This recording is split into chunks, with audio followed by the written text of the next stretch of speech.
right here.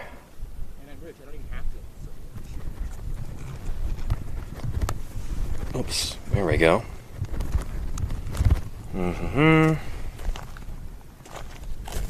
Let me know if we are live. Let's see.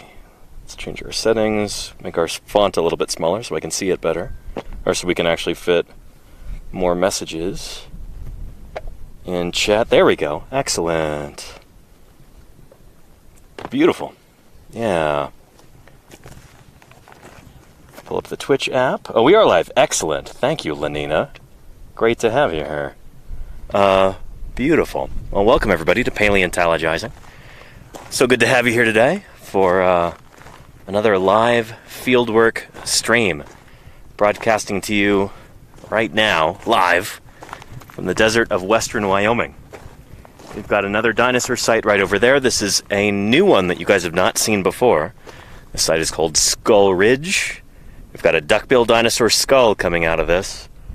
Very exciting. Probably going to be new. It might or might not be the same kind of duckbill dinosaur that we're digging up at the other site. Yeah. Quahuatl, how are you doing? Welcome, welcome. Good to have you here. Avalon Angels, what's shaking, brow? Good to see you. And, yeah. Good stuff. Izzy Black, what's shaking? Welcome, welcome everybody to Paleontologizing. If it's your first time here, then holy cow, are you in for a treat. My name is Danny Anduza. I'm a dinosaur paleontologist. I'm here in western Wyoming digging up dinosaurs. Broadcasting to you live via satellite. There is the, well, you can barely see it, but there is the Starlink dish and router over there. And let me turn off auto rotate on this. Off. There we go. Excellent. Yeah.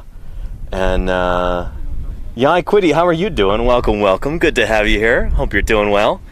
Welcome to western Wyoming, the austere and beautiful desert of western Wyoming. We're digging here in the late Cretaceous Almond Formation.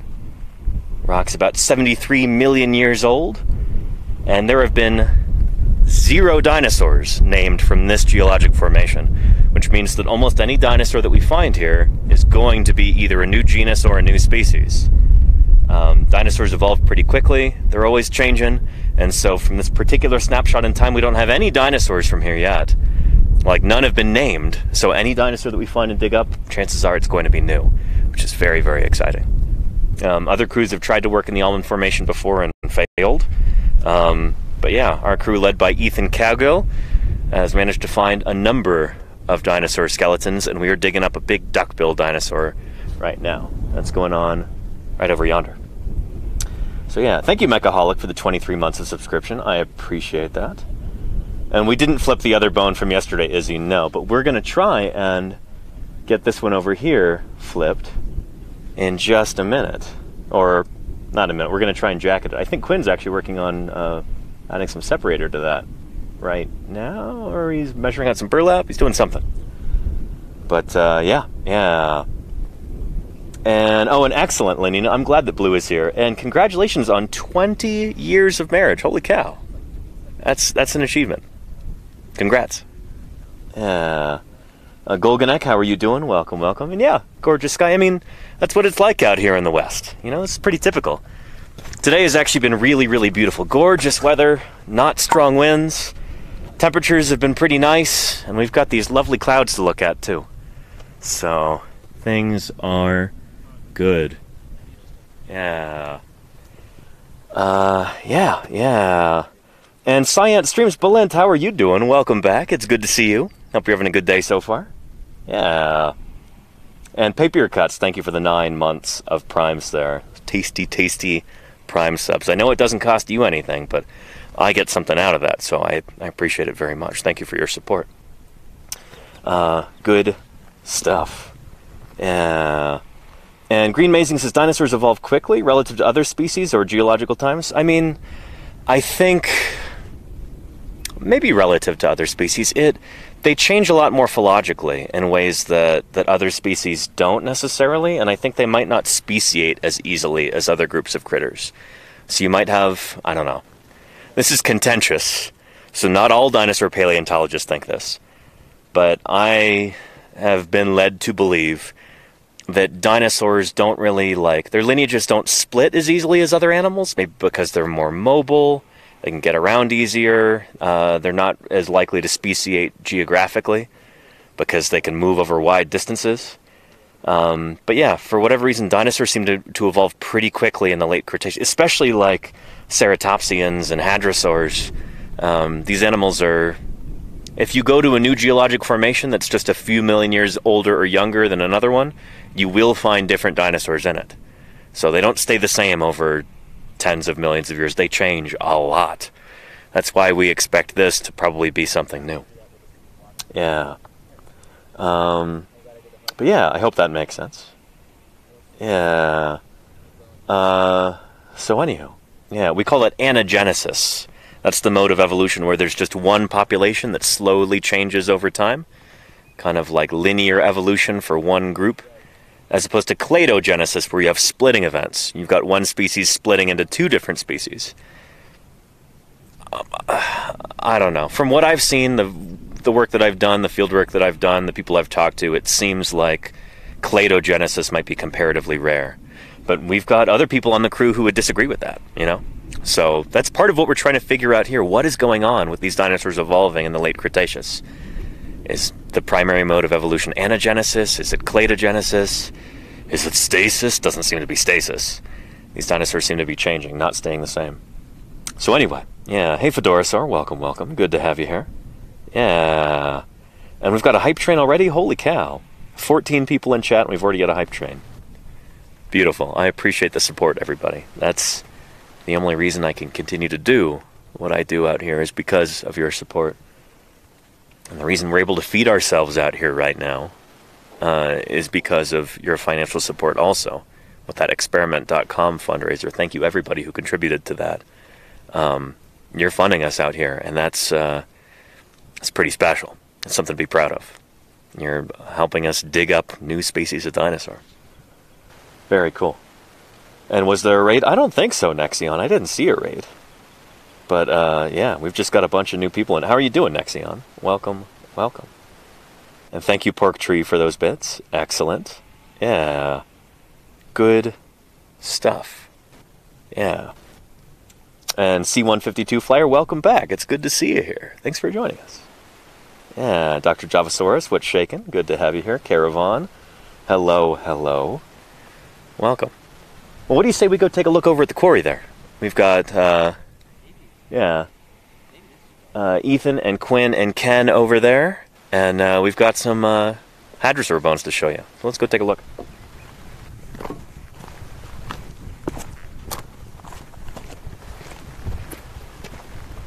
Take a look at that landscape.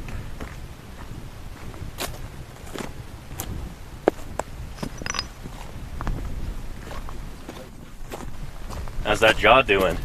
Good. Nice.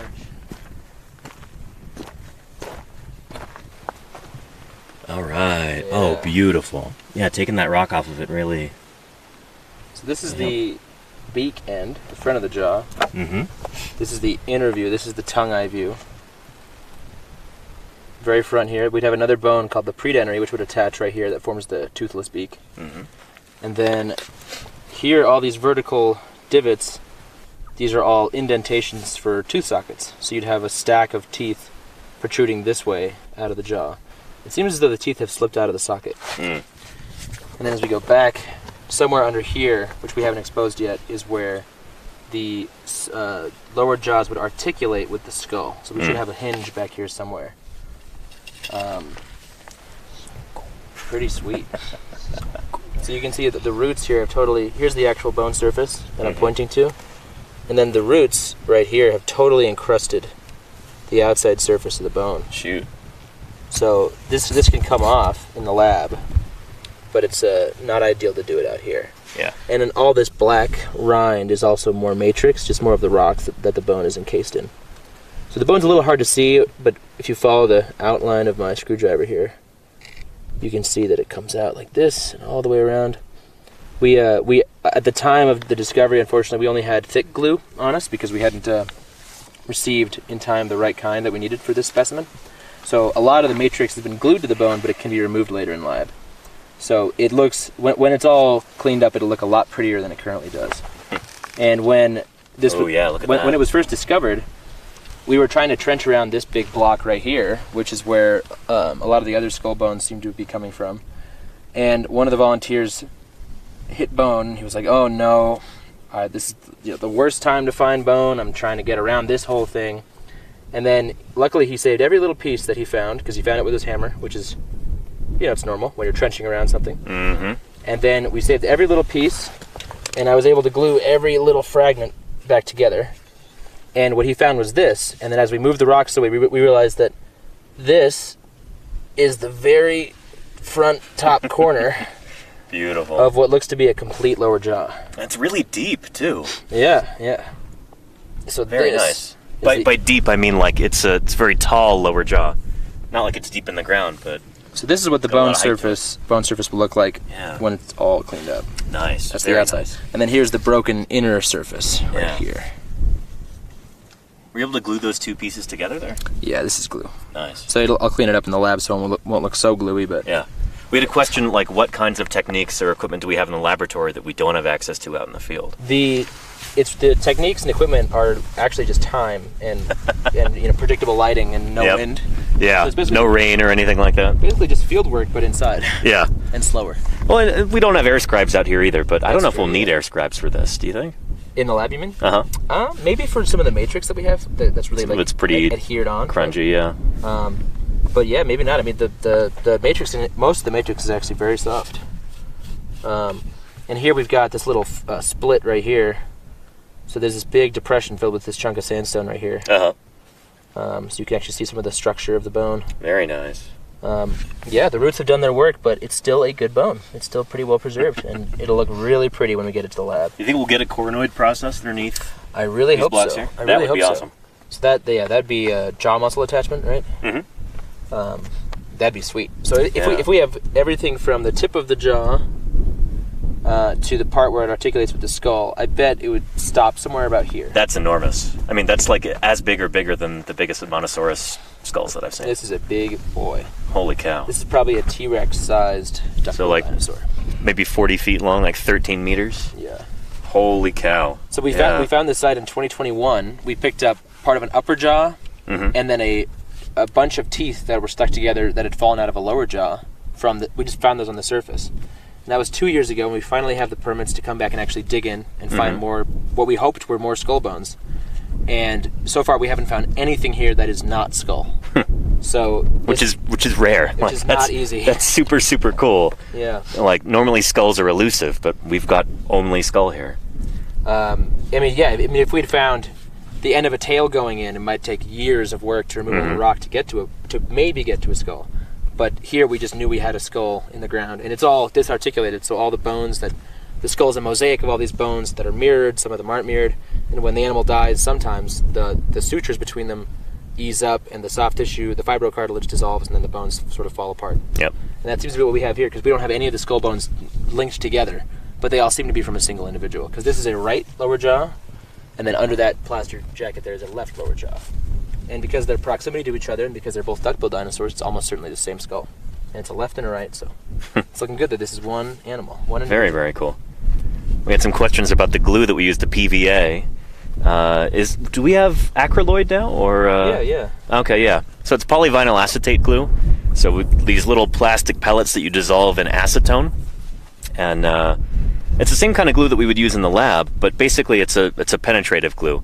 So you put it onto the surface, and then the acetone, which is like nail polish remover, that basically carries the plastic down, it seeps into the bone, and then the acetone evaporates away, and it leaves the plastic inside to help strengthen the bone from within. Yeah, I can actually show you guys how that works real quick. Yeah, let's do some of that.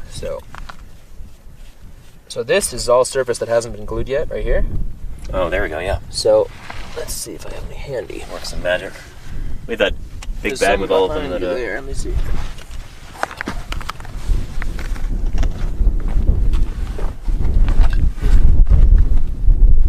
That's not the one, unfortunately. That was a little too thick, but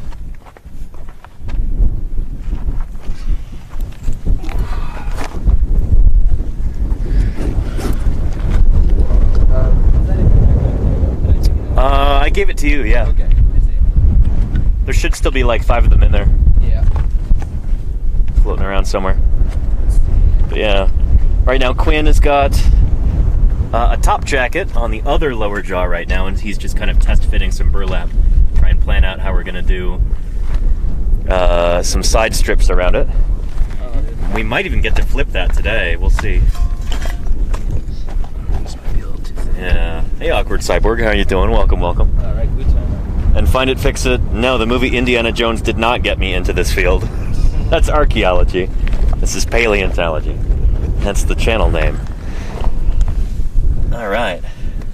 I'm just gonna put some glue right there.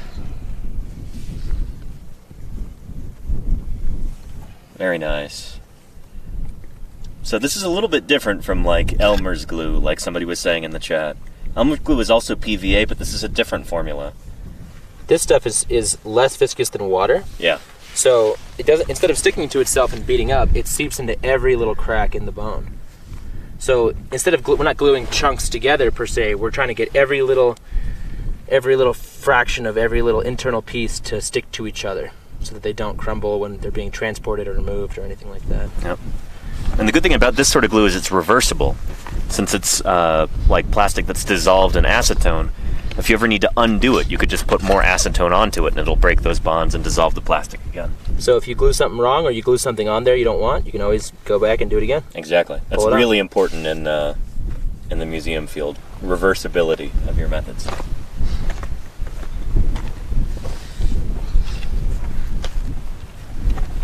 Yeah, this is cool. Everybody's enjoying this. We are having fun in Visible Dimensions, definitely. This is what we live to do, you know? That's what it's all about. I'm waiting 3 years to see if there's more of a skull on the ground here. And there is. I mean, this just started coming out yesterday, right? Yeah, yeah. Yeah. Just this is the newest thing to be found here. Newest individual element here. And it sure is a beauty.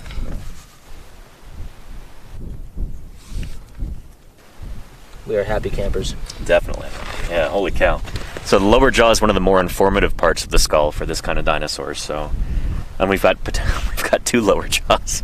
So good stuff. And who knows what other skull bones we're going to find in here. A lot of this stuff is kind of scrunched up and difficult to identify. But I know. What do you think is the second most exciting element in here, Ethan? Well, we found a maxilla a couple years ago, which is the upper jaw. Yeah. Which is a really good bone in duckbills for determining what species you have, because they vary between species a whole lot. And then we may have what is looks to be a jugal, which is the cheekbone, which forms the bottom of the eye socket. That may be in this block up here. Nice. In which case we have several of the best bones you could ask for to figure out exactly what species we have. Excellent. Yeah, and we just got a raid from, who was that? Zypher95. Thank you, Zypher, for bringing some new people in here. Welcome to Paleontologizing. My name is Danny. Around here digging dinosaurs. Here's Ethan. Yo. He's the leader of the group. And this whole project's kind of his brainchild, so yeah. It's in middle school now. He was in kindergarten for a couple years, but So we're gonna do a long. Yeah. Let's see. And we don't really do chemical tests on the bone in the laboratory. The more important thing is just making sure that the bone makes it back to the laboratory in the first place. Because if we were not to glue this, these things probably would not survive the excavation process. So sometimes you get bone that's really, really well preserved and matrix that's really easy, and you might not need to put glue onto it occasionally. People like Mary Schweitzer might work on that stuff, looking for, you know, soft tissue and organic material inside the bone. That's not our priority here. We're here to get these bones back to the laboratory safely, and that requires gluing like Ethan's doing right now. Yeah. so the bone seems to be plunging deeper into the sediment, so the rest of it should be under here. And although the bone here looks like it's in a different layer from the bones that are coming out of the block up here, because the beds have actually been tilted like this bone is actually from the exact same geological layer as the other skull bones. So you got to take into account how the earth has sort of deformed the rocks you're looking in. Because if this was from like a much lower layer, we might be thinking that these are different animals that were deposited potentially hundreds of years apart from each other, or maybe thousands or whatever. but we're very confident that this is one individual, which is terrific. Fedora says, I really appreciate you guys explaining the process. That's what we're here for, you know? Yeah. Exactly, Quinn. Paleontologizing. What we do here. It's our job. That's what we do here. Paleontologizing. Yeah. Izzy wants to know who found the skull. The skull was found in 2021 by a pair of volunteers, Logan and Lane, and we opened up the quarry for the first time just a week or so ago here. So all these skull bones have only recently been found, but the site itself was found in 2021. Yeah. So we couldn't actually dig into here until we got an excavation permit. That's why so many of these things become like big multi-year projects. Is you might find something really enticing on the surface, but you can't dig a great big hole and figure out what's down there until you actually get an excavation permit. Yeah, and I did not get the big limb bone extracted yesterday, no. But I did get a good top jacket on it, so it should be safe. Fisher might be working on that today. I kind of doubt that he would want to flip that on his own, but I guess we'll see. Fisher's in charge of the site today. But I'm guessing they're just going to be exploring for more bone rather than trying to get that big limb bone out. Yeah. Ken was saying they found a nice big croc tooth today. Ooh, that's exciting. That's been a weird thing. I've not seen a lot of crocodile material from this area. In the Hell Creek and the Judith, you find crocodile scutes, the little armor plates, osteoderms, all over the place. They've got this really distinctive texture, and you just can't miss them. I've not seen a single croc scute here. I've never seen one here. You've never seen one here? Yeah. That's crazy. I mean, I wonder why that is. The first croc tooth we found that wasn't in a jaw was found at Quinn's microsite just recently. Jeez. Yeah. There's something different going on with this area. Maybe it's different chemically, maybe it's more acidic or something, or I don't know. Yeah. But yeah, I've never had an excavation permit rejected before, DeVito who, but yeah, I don't know. It's difficult to think of a reason why you would get one rejected. Maybe if it's a really environmentally sensitive area, they might say you can't dig a big hole, but yeah, I don't know. I've always been lucky to have a good relationship with the BLM, with different crews that I've worked on. The BLM being the Bureau of Land Management that manages these federal lands out here. There's some more glue on there. Nice. And then behind us, that tearing sound is Ken and Quinn cutting up some burlap so they can continue the jacket on the other lower jaw right there. Don't do this at home. And I should have brought some fabric shears out here. That would cut through that burlap like butter. But yeah. Good for going under? Or do you...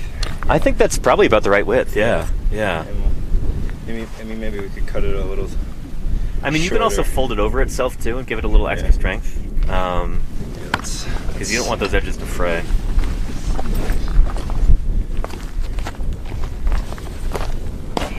Yo, you're a total There we go. happy to have you still. So we were tunneling under here earlier. Yeah, I bet. Nice.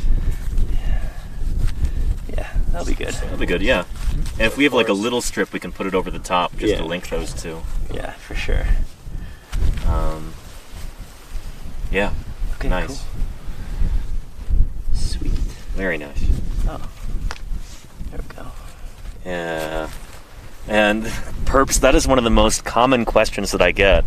Is it possible to use LiDAR technology on satellites to see dinosaur bones underground without digging? No, it's not. For a number of different reasons. Yeah, we get all kinds of rocks and crud through here. You see how uneven everything is, how blocky this sandstone is. The bone itself is often the same density as the surrounding rock, what we call the matrix. So yeah, ground penetrating radar and LiDAR, they're of no use in this sort of situation. I guess archaeologists sometimes use ground penetrating radar to find like, find like metal or pottery shards, but it's in like loose, unconsolidated sediment. They're digging in dirt.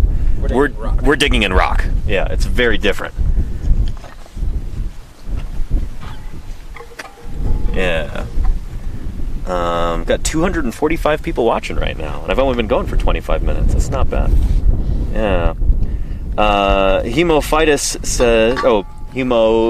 says, how often do you do the lick test? Well, Ethan did that just a few minutes ago on some fossil wood that looked kind of like bone. Oftentimes you're not really doing the lick test to see if it sticks to your tongue, but just to kind of wet the surface so you can see the texture better. It kind of cleans stuff off. Yeah. I had a crewmate who, when we'd be prospecting at microsites, he'd be picking things up and just putting them into his mouth to clean them. And, are you taking off, Ken? Yeah. All right. Yeah, drive safe, man. Have a safe drive, dude. Cool. Are you coming back out? Yeah, next week. Awesome. You want any snacks for the road? Sweet. Hey, Ken. You want any snacks for the road? What's up? You want any snacks for the road? I'm good, man. Thank you. Right on. All right. Drive safe. We'll see you soon. Take care. What was I saying? Oh, yeah, at a microsite. Yeah, I had a crew member who would always put things into his mouth to clean them. At one point, he found like a little white thing. He stuck it into his mouth and it just instantly dissolved. And it was some bird poop. Oh my gosh. That's disgusting. Yeah. Poor person. Poor person. Yeah. I think that was Jack Wilson, for whom Daspletosaurus wilsoni is named after. Nice. Yeah. Did you like it? He did not. That's so funny. That's brutal. Yeah. Anyway. Cutting partner. But yeah, and yes, indeed, bird poop, Izzy, yes. Yeah. Is he a regular viewer of yours? Yeah. My sister's name is Izzy too, so I was wondering if that was her actually. Oh, no. Yeah. Oh, and Izzy, you've got captions on thanks to Chrome. So Izzy is hard of hearing. Nice. And I normally have captions at home on my browser, but she's got those in her browser. Excellent. I'm so glad to hear that, Izzy. Nice. Yeah. Let's see. Find It Fix It says, do you know if they're going to try to bring back that mammoth baby they found years ago? And there's not enough DNA from mammoths to be able to like actually, like Jurassic Park style clone them or anything. Or that's not feasible for some reason. So no, they're not going to bring back that baby mammoth. But there is another group led by George Church, and they're trying to basically like back engineer an Indian elephant into something resembling a woolly mammoth. And I wish them the best of luck. I'm not convinced it's going to work, but man, would that be cool. I really hope it does work. Yeah. But, yeah. Not porous enough? Well, no, it's just oh, and, Adam Cowgill asks, great lower jaws, how many skull fragments? We have both lower jaws. We have a maxilla or upper jaw, and we have what looks to be the jugal, which is the cheekbone in the rock over there. And there's probably other skull bones mixed in here because we've got a bunch of bones we can't identify, which probably means they are parts of the skull at weird angles. So we don't know exactly how many skull pieces we have. So far, I'd say we have about 15% of a skull, maybe half of a skull in terms of total weight of bones total. But yeah, we've got some of the most important skull bones so far. So hopefully this trend continues in the right direction. Yeah, that's Ethan's dad, by the way, asking that question. And he was out with us. Shoot, when did he leave? I was here just a few days ago, right? Yeah. We'll be back out soon, hopefully. Hope you're doing well, Adam. It's good to see you. And Izzy, do lower jaws and upper jaws come apart during fossilization? Yeah, before fossilization, when the animal is just rotting, they'll come apart oftentimes. They will disarticulate, as we say. And Green Mazing wants to know what the climate here was like back then. Well, let me go get a little visual aid. I've got a paleo map of what this environment might have looked like. One of those nice paleo maps by Ron Blakey. So we'll take a look at that.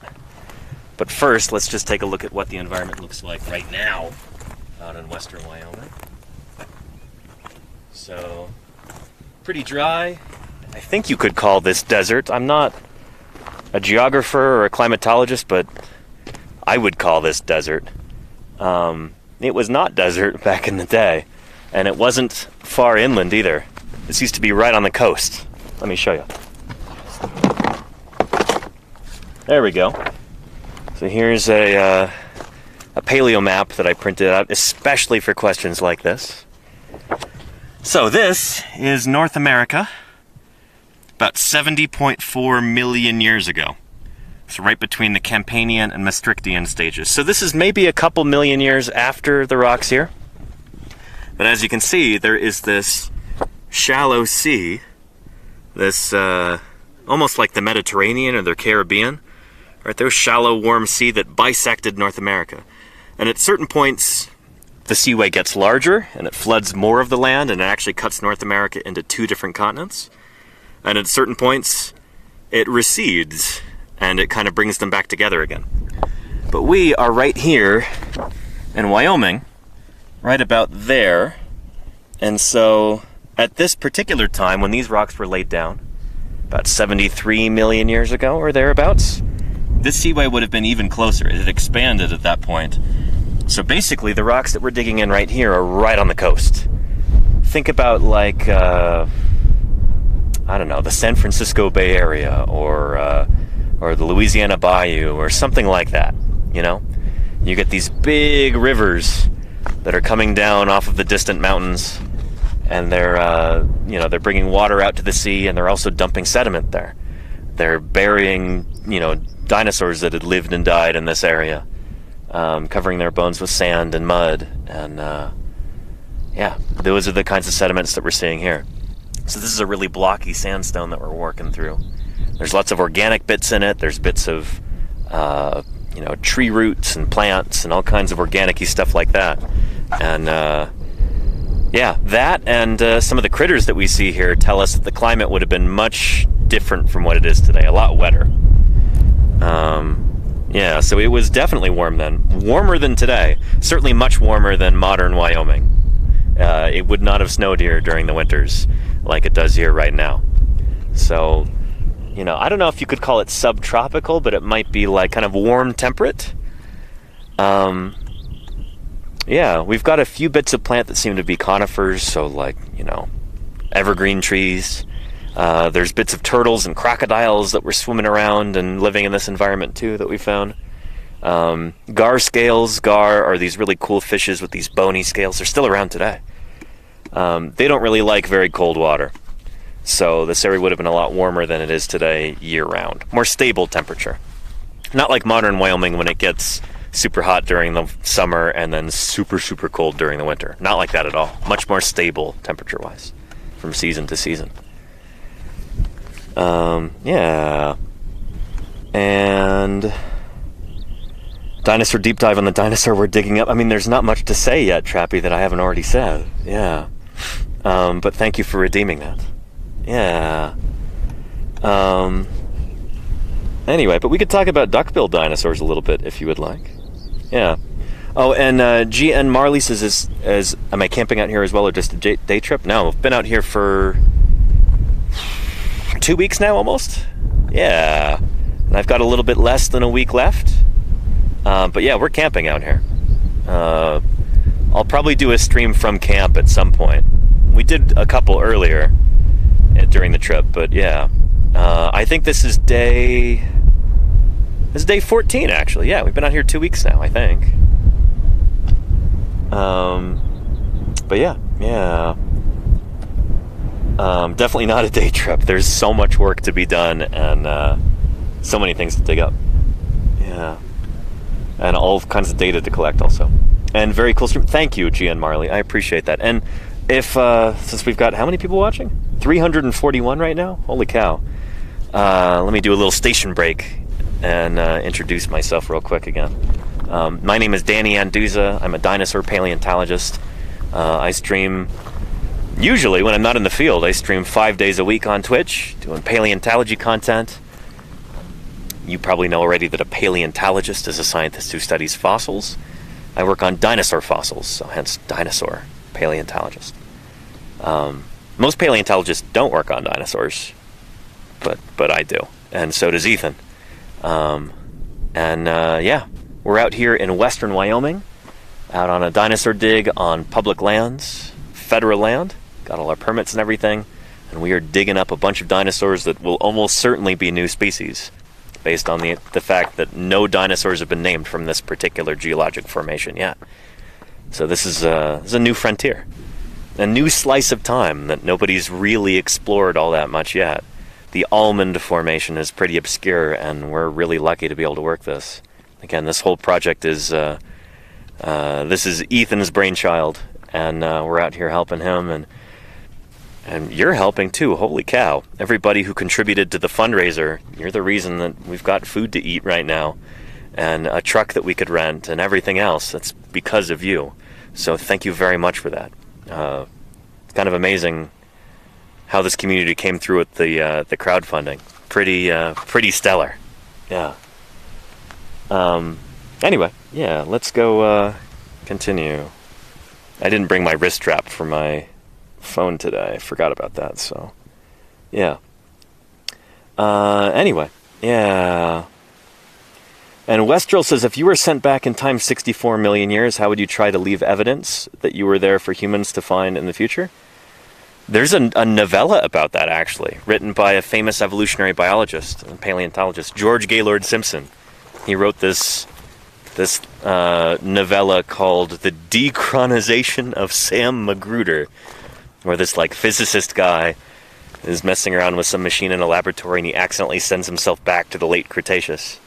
I think that was about 74 million years ago in that case. But yeah. But the novella kind of centers around him carving these stone tablets so that people will identify them in the future. Yeah, it was interesting stuff. Weird novella. George Gaylord Simpson, I don't think, intended on publishing it. It was published posthumously. But yeah, that'd be a good way to do it, I guess. I don't know. Yeah, so if you ever find yourself sent back in time to, what did you just say, 64 million years ago? That would be the beginning of the age of mammals. Yeah, there you go. Carve some stone tablets, I guess. Yeah. And okay, try it now. Welcome to Paleontologizing. Good to have you here. Thanks for joining us.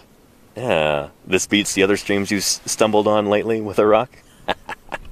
Yeah, a live dinosaur dig. Who'd have thought, right? This is unique stuff on Twitch. Nobody's done this before. And nobody's dug these dinosaurs before either. This is all new stuff. Super exciting. Again, for those of you who just stumbled in, that is the lower jaw of a new duckbill dinosaur that Ethan and Quinn are excavating right there. Yeah, exciting stuff. So we've got a skull scattered all around here. The pieces are all disarticulated. One of the other lower jawbone is underneath that white cap right there, that plaster top jacket. And then we've got other bits of skull floating around in there. Yeah, exciting stuff. Yeah. Anywho. Charamuska says this is cool. Thank you, Charamuska. I appreciate that. Welcome back. It's good to see you. Yeah. I think I might know who that is. Yeah. And Bojingle says, I see dirt. Can you get in a little closer and show? I suppose. Yeah. I can stand here without disturbing anything. But that is the lower jaw right there. This is the front of the lower jaw. This is the tongue eye view. So this is the inner side of the lower jaw. This is where the bone that would have formed the beak would attach right here. And we follow that back. They don't have teeth in the front of the jaw. And then eventually, right about here, you see all these vertical depressions. These are all sockets for the teeth. So the back of the lower jaw is descending deeper into the rock this way. And the part that would have attached the lower jaw to the skull is still buried. That'd be about back here somewhere. Yeah. So hopefully it's still under there. Hopefully it's still under there, yeah. It's looking like it probably will be. Very, very cool. And do we have that? Do we have the coronoid process or the articular end on the other lower jaw? We don't know. That area looked really eroded, so I suspect it's not there. But we'd be very happy to see it. Yeah. Once we get it back to the lab, maybe we'll find out. Oh, and these clouds are nice. Yeah, they are. Sweet relief. Yeah. And pretty awesome. And so I'm grateful to be able to share this with everybody. Holy cow. But yeah. And let's see.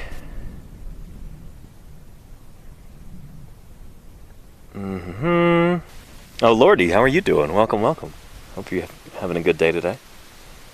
Yeah. And oh yeah, we know it's a duckbill dinosaur at Bojangles. We're trying to figure out exactly what kind, but whatever it is, it's very likely going to be something new, because nobody's described a duckbill dinosaur from this time and place before. And dinosaurs, they don't stay the same for very long. They evolve, and so yeah, this is almost certainly going to be a new thing. Yeah. And people are really loving the sky. See, we don't really look up at the sky that often. We're looking down at the ground, looking for fossils and studying the rocks. But does the sky not look like this where everybody else is from? I don't know. It seems pretty normal to me. Yeah. But yeah. And let's see here. And Nin Player, it would be very dangerous to use like a pressure washer to try and extract the bones. That would completely destroy them. Yeah. You got to work very carefully with hand tools and make sure you put lots of glue on the bone itself so it doesn't just, turn to dust. When we leave the site at night, we make sure that we cover everything up. We're as gentle as possible as we are with these things. They're 73 million years old. And there's varying states of preservation. Sometimes things are not very well preserved. Like yesterday, I was digging at a little limb bone next to the big limb bone. And shoot, it was just shot through with roots. We got all these plants here. Sagebrush and various other kinds of things that I'm not as familiar with. And sagebrush is usually the worst culprit. But it sends roots down into the ground, and if there's bone there, dinosaur bone, sometimes those roots will go straight into it, and they'll try and extract minerals. And so that's what happened with this particular bone. It was roots running right through it. And when my pick hit into some of those roots, it pulled them down from way deep. And it basically destroyed like part of the mid shaft of this bone. It was already, really, really badly broken up by the roots. And yeah, sometimes that's just how it goes. So anyway, to answer your question, no, pressure washer would be a very bad idea. We need to work very carefully on this sort of thing. Yeah. Anyway, yeah. And yep, sweet nutrients in them bones. You are right, Whatastic. Yes. So yeah. And Kurpano says people do not go outside anymore. That's where the sky hype comes from. I guess so. This is Twitch, isn't it? Well, I'm really glad to be able to share this with you. And enjoy these skies. Really nice. I hear what sounds like maybe a rock wren over there. It's been cool. We don't get too many birds around here, but the ones that we do have are always a joy to hear and see.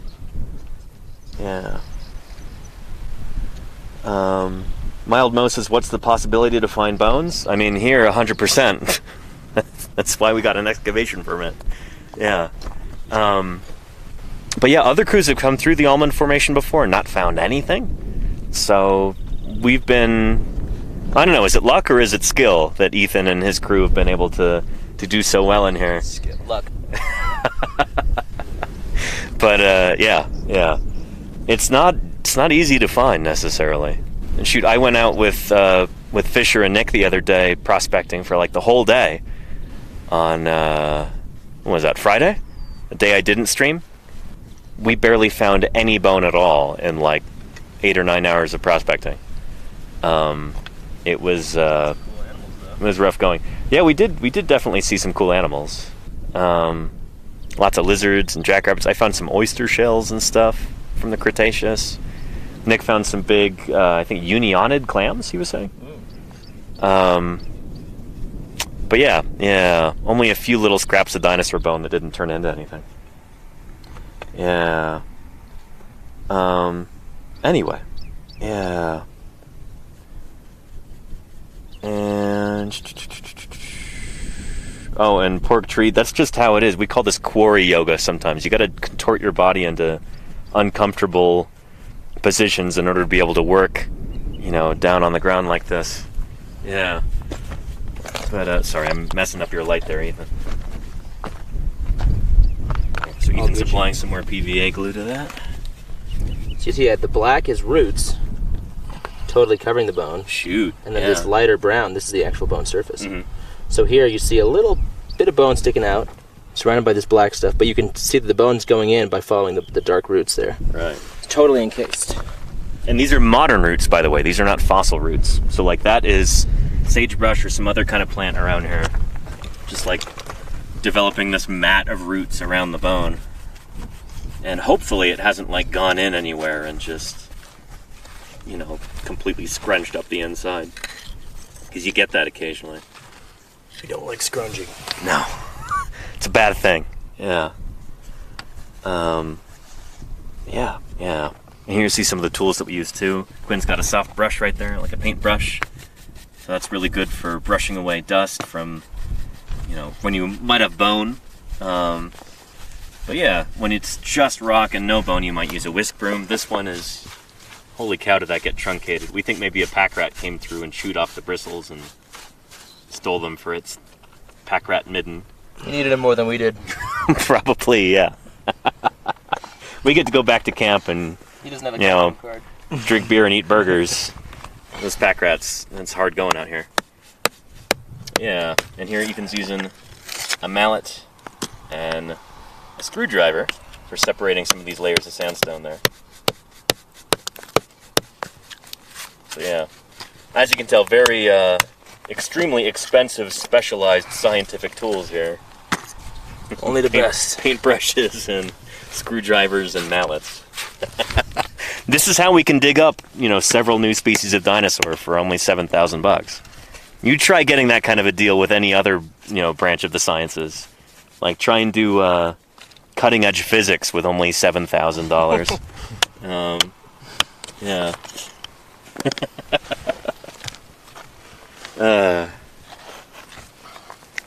But yeah, let me scroll down. Oh man, I missed a bunch of chats. Shoot. We've got 376 people watching right now, boys. Wowza. Holy moly. We're famous. Yeah. And Holy Lifton, thank you for those gift subs. I appreciate that very much. Keeping the stream alive. Yeah. But yeah, Awkward Cyborg says each one of those layers is several million years old. I mean, not these. These are probably within, maybe even with days of each other, actually. Yeah, right? yeah. So this is maybe the result of, like, these could be like overbank flood deposits or something, or maybe a beach sand and sort of a mangrove kind of thing, maybe. Could be, yeah. We do get all kinds of ancient roots that are preserved in there. I don't know if we have any to show you. I think those may have been thrown away, but they're all over the place. So yeah, these particular layers could even represent just like hours or something, or less. If this is like maybe a big storm event that washed in a bunch of this sand. But looking out at the landscape right here, you look at those rock layers, and you've probably got a few million years in there, at least. Two and a half or three. Yeah. But it's not necessarily continuous. So like from the road up to the top of that ridge, you think that could be about 2 million years? I think, well, that's most of the Elmwood Formation, which is maybe 3. Oh wow, okay. 2 to 3. So that means that what you're looking at is there's a lot of time between the bottom and the top, but not necessarily every single day left a certain amount of material. So it could be periodic deposition. Right? Like this site could be a few feet thick, but it may only represent one flood event, perhaps. Right, yeah. I mean, you get these kind of stochastic events in the fossil record where, I don't know, we get like unconformities where there's just no rock laid down for, maybe a few million years or something, and then suddenly something changes in the environment. It goes from an erosional to a depositional environment. So instead of rock being destroyed, rock is being laid down in the form of like sediment being compacted. And so, yeah, I don't know. The whole thing is like a big puzzle. You know, you got to figure it out bit by bit. Puzzle is maybe not the right analogy. Maybe it's like a crime scene or something. Game of Clue. Yeah, a game of Clue. There you go. Yeah.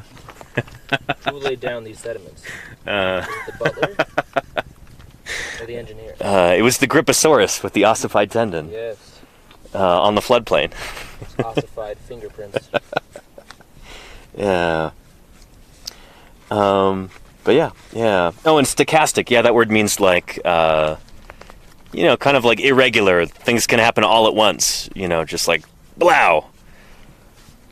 Does that make sense? Blow. I don't know. What does blow mean? Back to where we started. Dang it. Yeah. Somebody else said the clouds here look fake. I promise they're not. Danny, go touch him. We're out here burying these bones. It's all green screen, the facade. Yeah, I saw ya. So yeah, when do you think we're gonna jacket that thing? Do you need my help for that, or you're not waiting on me, are you? For this other job over there? Yeah. You want What to do do you it? think it's about ready? Yeah, I think it's probably about ready. I mean, We should probably pack those holes with mud or something. like underneath where the jacket meets the rock? Yeah, there's like a huge vacuities, Yeah. stochastic vacuity. That's not even fitting, but what do you think? Yeah, we can do that. You get a little paper towel, ball it up in there. Yeah. Down. Some mud. A little mud going. Get some guys working in that. 3, 4, 10 Yeah. guys. 3, 4, 10 guys. A couple of no-show jobs, you know. Yeah. Oy vey.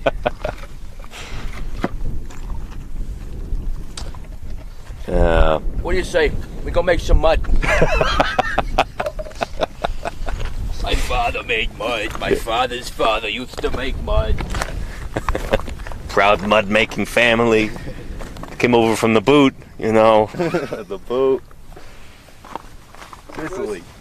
First you need a tool. Water.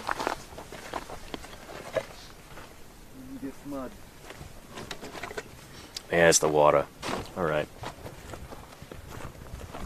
We got a bunch of sand over here. This might make some decent mud. Some sand mud? Well, Or we could get some. this would be good over here, maybe. This scree pile here. Yeah, this is your mud source.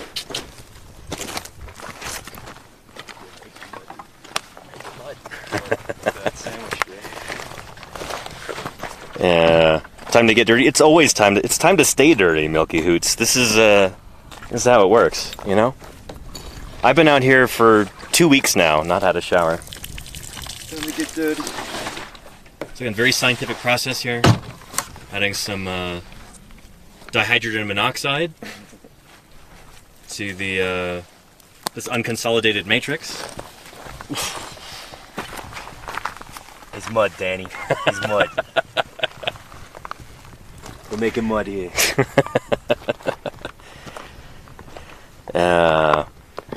Do y'all use soapy wipes? What are soapy wipes, Pork Tree? Are those like wet wipes?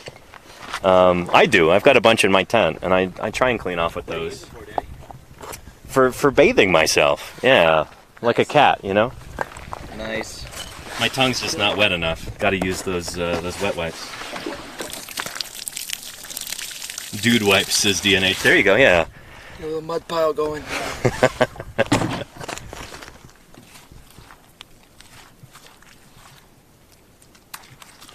What a job.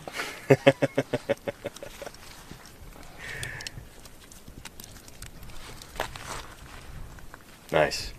So yeah, the reason we're making mud right now is to pack it into all of these open spaces in the jacket, because like we talked about yesterday during the jacketing stream, you don't want air pockets in there. So Ethan's going to pack that underneath. There we go. Bada boom.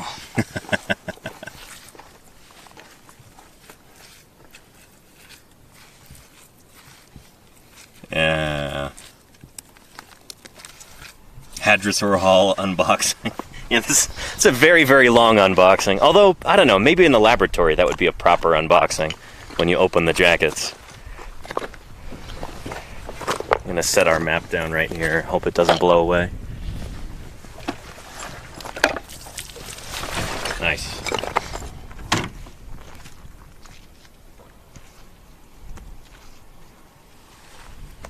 Oops, I hope I didn't just accidentally ban someone by pressing on the phone there. If I did, apologies. Mods, unban whoever I just banned if that happened. I don't know. But yeah. This is more of a reboxing. Yeah, you're right, Real Men Grow Beards. You're right. It is more of a reboxing. Bring it back to the store for a refund. Real Men Grow Beards. Ethan? You grow beard? Is that one of the comments? No, that's one of the usernames. Oh, nice. No, Real Men Grow Beards has been in my community for a long time. Real men grow or don't grow whatever they want. It's true. They don't let society dictate what they should do. Be whatever you want to be. Grow a beard, you can grow another beard. You know, real men, real women, real non-binaries, you know, everybody. Biology for the MBs. He, she's, and NBs. And everything in between. Yes. Plethora of theropods. That is a great username. Holy cow. Welcome to the channel. Gotta get them out here. Yeah. What was the name? Plethora of theropods. That's the name of the test. Yeah. Unfortunately, we have not found a plethora of theropods. Not Mesozoic theropods, anyway, out here. There's been plenty of birds. Modern ones. But, Plenty of birds in the sea out here. yeah. Some dinosaurs and some gabagool. Am I right? Yeah, there you go, awkward cyborg. Yes. But yeah. And thank you, Inkling, for the 10 months of support. I really appreciate that. Thank you. Good stuff. Yeah. Tactile 3D Picture says you should do a paleontology calendar with suggestive poses. Like this, even. What kind of poses would you suggest? Let's keep this family friendly, everybody. The mud. Yes, going down your chest. You're doing good since we're oh, very nice, plethora of theropods. Where are you digging? Yeah, tell me about it. Nice. You on a different cruise somewhere else? Yeah. On the pistachio crew. The almond crew. Oh, nice. That makes sense. Now I guess we'll just let it dry out and then we'll Cool. I can set the camera down. Cut some more burlap. Careful there, yeah. Nice. Let's take a look from over here. So again, in this morass, we've got all kinds of bits of scully stuff coming out here. This is skull bone right there. Right there. Another piece there. And then some loose pieces up top. Yeah, originally we were fearing that we'd have to use a rock saw to just cut this whole thing open and yeah. But it's gonna turn out to be a little bit more amenable than that, thankfully. Yeah. Oh, Ali Giu says much love from Sicily. Oh shoot, we should stop with the the voices then, yeah. The Sopranos reunion here. Welcome, Ali Giu. It's good to have you here. Yeah. But yeah. Will there be random mud sculptures available for subscribers? Yeah, but you got to come pick them up, and we're not going to tell you where they are. Yeah, sorry. I'm gonna make a unicorn. There you go. Moohoodles wants to know, nice. do you gather those skull pieces as well? Yeah, we're going to collect all of this. Every bit of dinosaur that we find in here is going to get collected. it's ours. Yeah, like we've got an excavation permit. We're bringing this thing back to the museum. Come hell or high water. And about 500 pieces. Yeah. You know, that's what glue is for. Yeah. But yeah.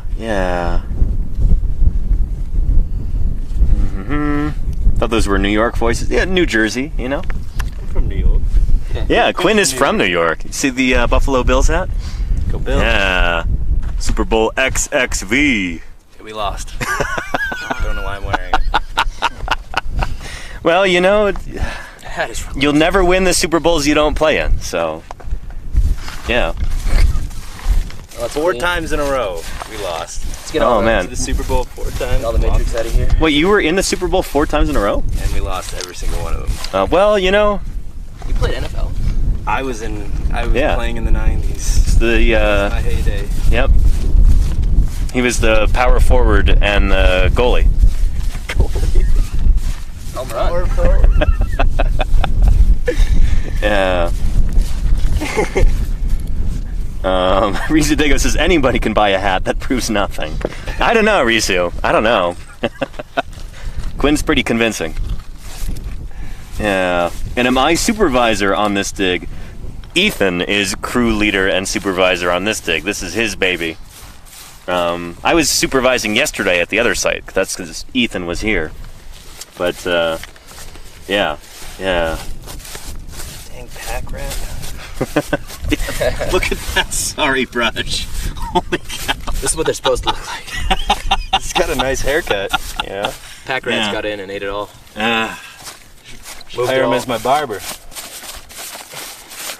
Down on 11th Street. Little off the top. Yeah. Can I get a lot off the top? You just lop it all off for me. If there's a little, take a lot. If there's a lot, take it all. Or what was it? If there's a lot, take a lot. If there's a little, take it all. Yeah. Donald the Blade. You'll see Don later this summer when we're down in Utah, near Moab, digging up dinosaurs there. I'm sure he'll be making a lot of appearances on stream.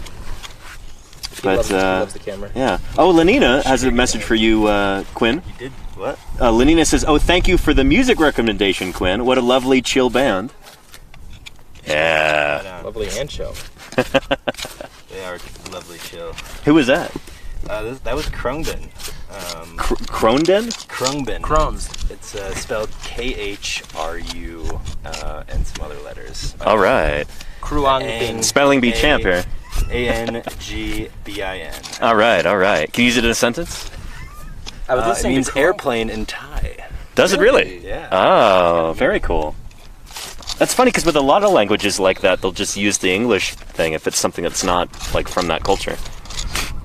But who am I to assume that, you know? They're like a Mexican American band too, so Oh, I don't interesting. really know where the band name comes Yeah. from. Maybe they like how it looked. Yeah. Oh, Quinn introduced me to a new band today that I really, really like. The Chats. Yes. Yeah. Sounds like it'd be right up your alley, Twitch chat. I'm on But, a go. But yeah, good stuff. They remind you a lot of Amel and the Sniffers, which we're also listening to. Yeah, from Australia. But yeah.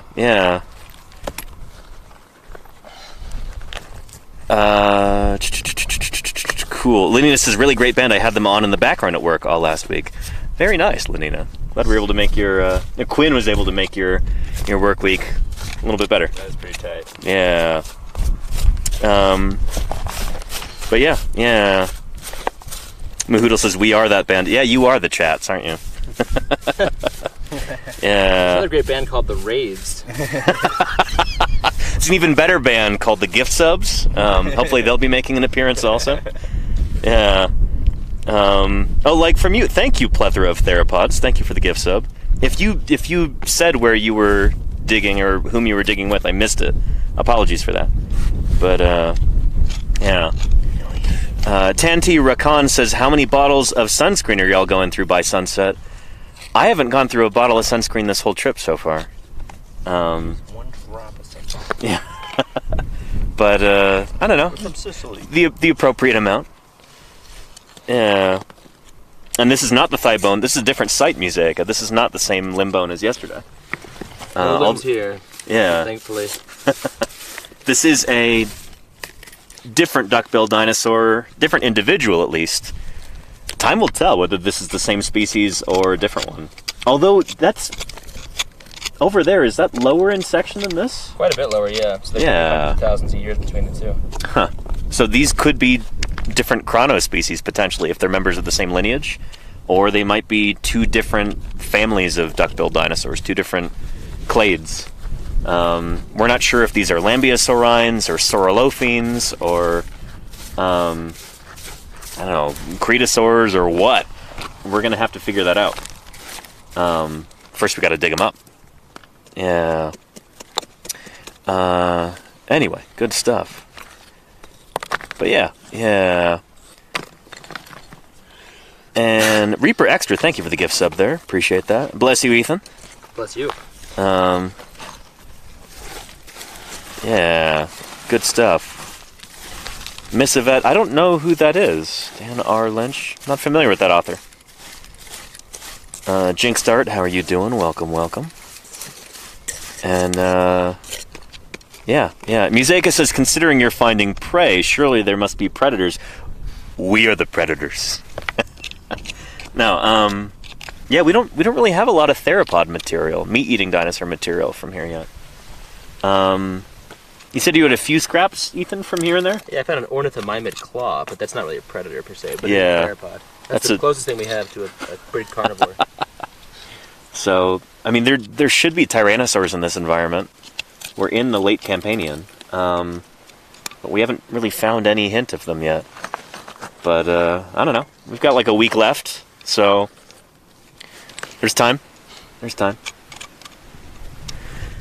Yeah, there you see Quinn removing some rock from the bottom here. We're going to try and just thin this out so that we can put some nice strips of plaster-soaked burlap around the side. And then maybe flip this thing. I'm guessing we probably won't flip this today, right? Yeah, we'll probably set it and then flip it tomorrow. Yeah, we're kind of running out of time here. What time is it? Almost 4. It's like almost 4:45, yeah. 10 o'clock. Yeah.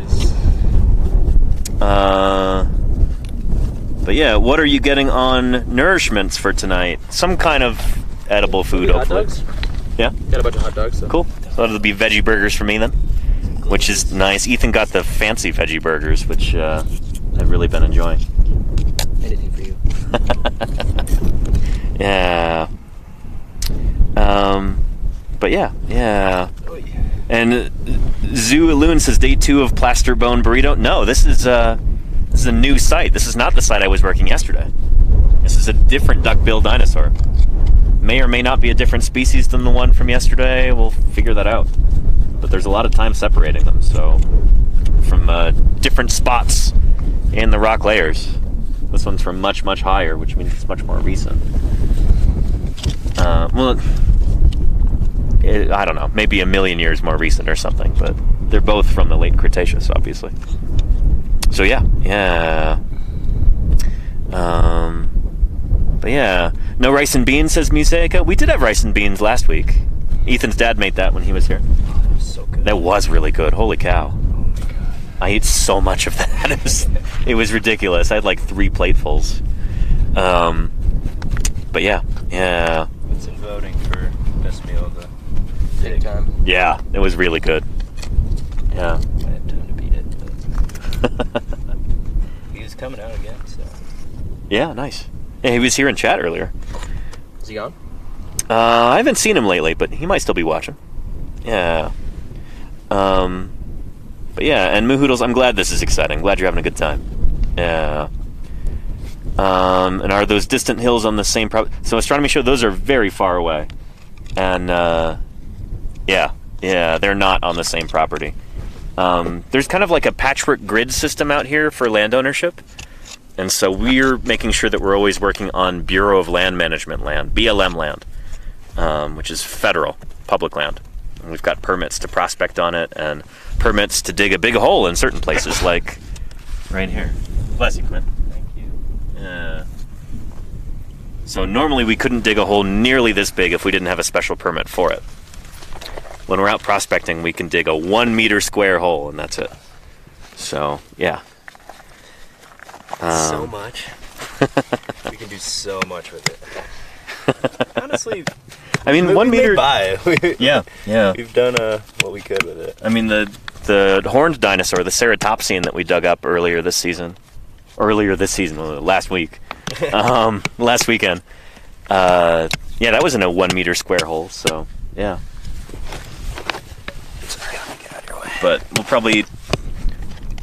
Ethan will probably apply for an excavation permit for that site, so we can just dig a giant hole maybe next year and see how much of that animal is still in there. But luckily we got the best piece we possibly could, the parietal, which is super exciting. Yeah, just let me know, guys, when you want me to put the camera down and Sorry, buddy, that probably hurt a lot. I'm sorry. Did I get you? No, I'm good. Enough to feel it. Yeah. Sorry about that. You're good. You malleted my knee. Knee mallet. And I was in a physical.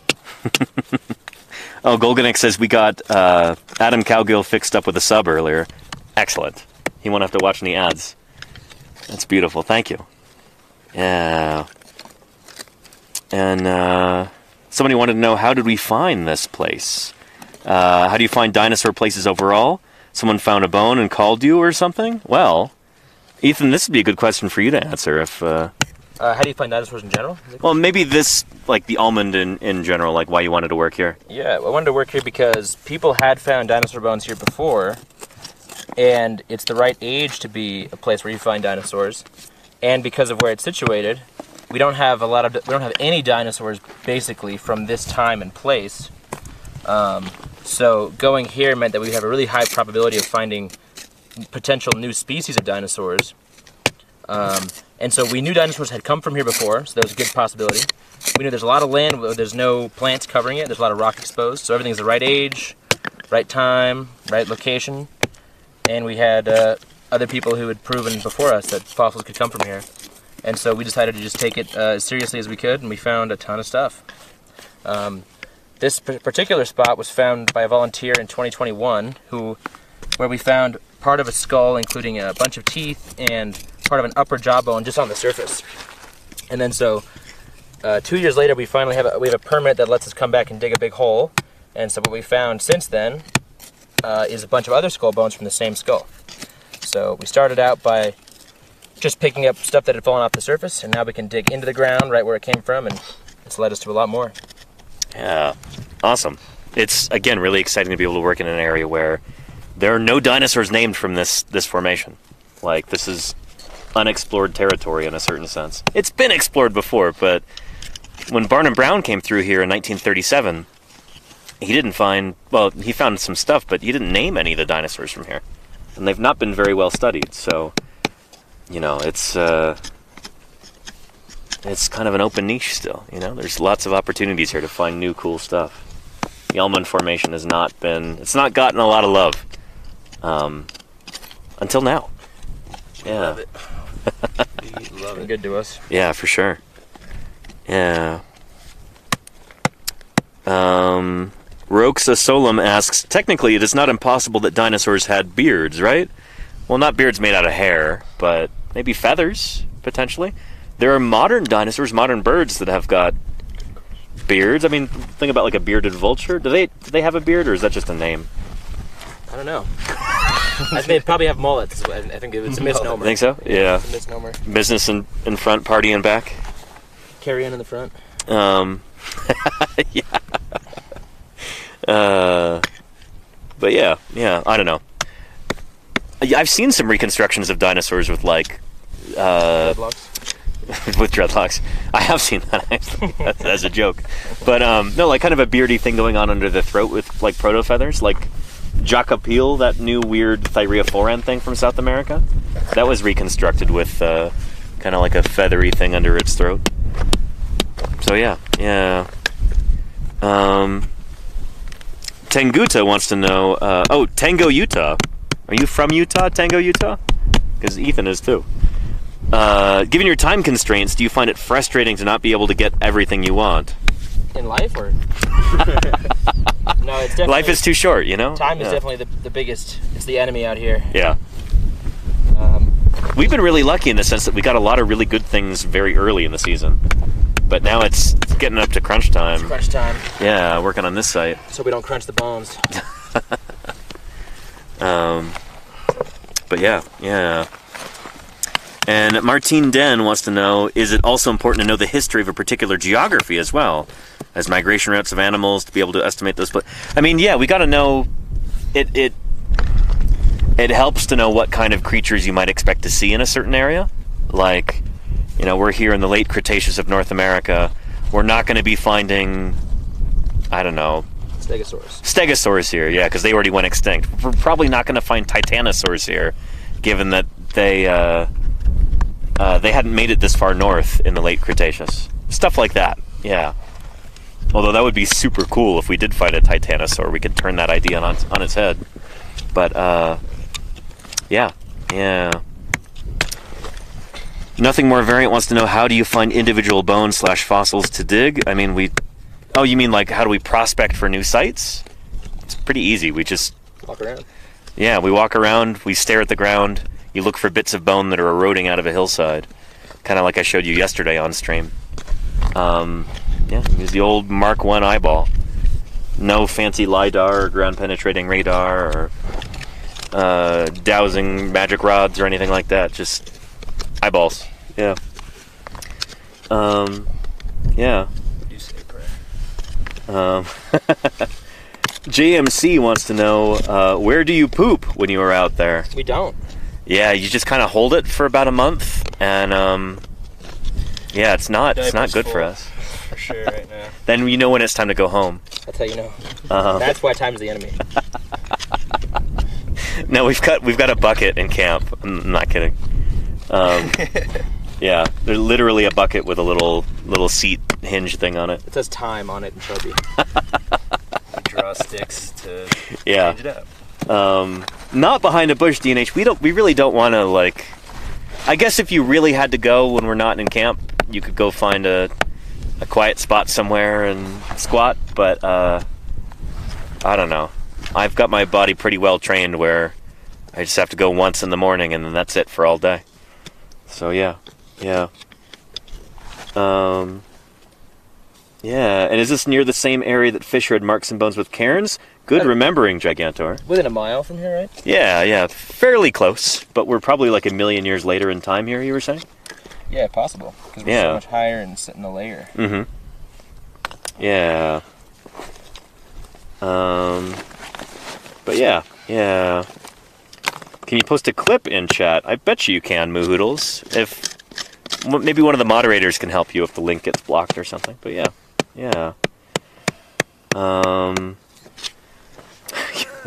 Grilled Pikachu wanted to know, is that how coprolites are formed, holding in poop till it fossilizes? I mean, there are probably some examples of critters with coprolites preserved in their digestive tract, right? I think so, yeah. I want to say there's some fishes like that. But yeah, that's not something we're trying to do out here. Yeah. Oh, Martine Den wants to know. Make me mad. This will come out. For each of us, what's the most interesting and/or unexpected finding in our careers? I found a new ceratopsian dinosaur back in 2012. That was pretty cool. That was pretty unexpected, I suppose. I found a lot of other stuff, but it was all stuff that like you might expect to find in that environment. Nothing new necessarily. So yeah, that would probably be it for me. What about you, Quinn? Found Ethan back in 2019. That's pretty interesting. Probably a Ophiachodon. Ooh. Archer County. That's Permian, right? Yeah. Yeah. One of those guys that Dimetrodon would have eaten? Yeah. Yeah. It was pretty big. His canines were like... Nice. Nice. Is that an amphibian? Ophiachodon or reptilomorph? Reptilian. Okay, cool. Yeah. Yeah, what do you think, Ethan? What'd be your most unexpected or most exciting find? I found a partially mummified duckbill dinosaur in North Dakota in 2019. Very cool. Yeah. Shoot, I don't think you've ever told me that story. Yeah, just a big Edmontosaurus in a stream bed. Nice. Dime a dozen, but it was pretty cool just to see the whole thing there laying out in the sun. Pretty sweet. Let's see. Sparminator wants to know, if you find something, does it belong to you or to the state? It belongs to the people of the United States. We're on public land here, federal land. And so these dinosaurs belong to all of us. That's why we got to make sure we bring them back to the museum safe and sound. And yeah, I really wouldn't want... I have no interest in keeping this stuff. Yeah, like, I would not want this cluttering up my apartment. It belongs in a museum, not a... But yeah. So yeah, anyway, we're doing this for the public good. It's not for fortune and glory. There's no fortune here. Yeah, maybe some glory, I suppose. Definitely glory. Maybe that's inherent in the whole Twitch thing. Pride. But yeah, definitely no fortune. Like, we're not getting paid to be here. So, We're getting. I mean, we're eating. well, yeah, we are. That's true. That's about it, though. But yeah, I mean, you could make the same argument about like slavery. That's true. So You get paid in maybe food. Maybe I shouldn't say that. I guess I'm getting paid by streaming. So Yeah, you're on the clock right now. yeah, I am on the clock. Shoot, I've got 432 supervisors watching me right now, like a hawk. Man. Better Yeah. be on your phone. Yeah, my Venmo is Quinn Hawkins 1. Is it really? I think so. Quinn Hawkins 1 is Quinn's Venmo. It's me with a middle finger and probably change that profile picture. No, we actually did that for Dawn last year. That's how we got money for food when we were at Doling's Bowl. You don't need to donate to No. But we had people like donated to Dawn's Venmo, and then that got us food money for extra food, because our budget there was like No. pretty paltry. Yeah, razor thin. Which is pretty Yeah. interesting how that's... Bald Squirrel wants to know, why does only Danny have a cool hat? They have cool hats too. They're just not wearing them right now. Yeah, really. Go Bills. I built this hat. My father built this hat with his bare hands. He's a gobbler. The hat maker. Ethan Hatmaker. Yeah. That's his last name. Tango Utah wants to know, where will you publish the results of your digs this summer? I don't know. Yeah, it depends. That might be a few years down the line, honestly. It depends on a lot of things. How quickly we're able to get these things prepared. Probably PeerJ. Yeah? Yeah. Nice. Open access. Yeah, beautiful. I'm looking to publish in PeerJ pretty soon too. It's a good journal. But yeah. And I agree, Astronomy Show. Thanks to chat for helping to make this happen. Holy cow. You're, buying us food and the truck rental and gasoline and everything else. So, That was so frustrating. This chunk of rock right here refuses to move. But yeah. These are the best. yeah. How many cans of beer does it take to fund a dig like this? We Don't want to know. Yeah. Ooh, I don't know about that. Don't drink too much. I've been going. I just bought 230 rags. That's classified information. Yeah. Not with donor money. That's for sure. No, definitely not. That's personal my own funds. personal funds. That's the fun fund. Yeah. And yeah, Arle is right. My hat is 15 plus years old. I think I got this hat 16 years ago, which would make me 17? Yeah, which, like all Twitch streamers, I am 21 and single, so that would make me, would have been 5 years old at the time. Call now. Yeah. Woman single. Chat with local paleontologists. They want to talk to you. Cedar Mountain Formation.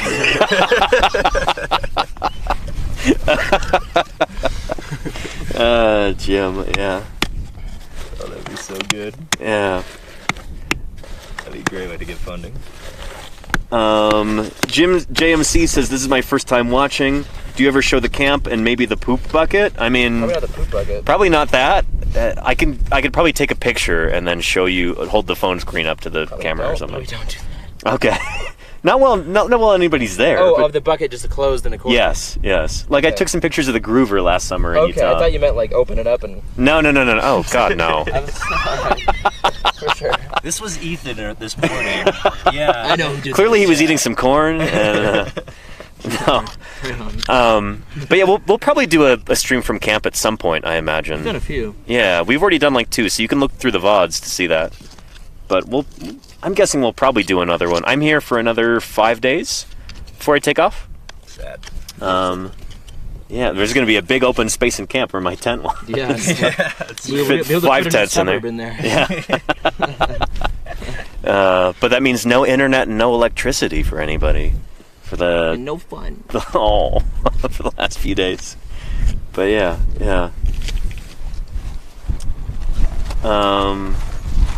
But yeah, Martine Den wants to know: does a university or institute pay something for your errands, like gas, fuel? Nope. No. This is viewer funded right now. Like, we had an experiment.com fundraiser that Ethan put together, and it's like close to $7,000 that members of this community raised so that we could be out here and dig up these dinosaurs. And as a reward, anybody who contributed $100 or more, they will have their names in the acknowledgement section of any and all papers that result from this fieldwork. So, yeah, that's how we're funded here.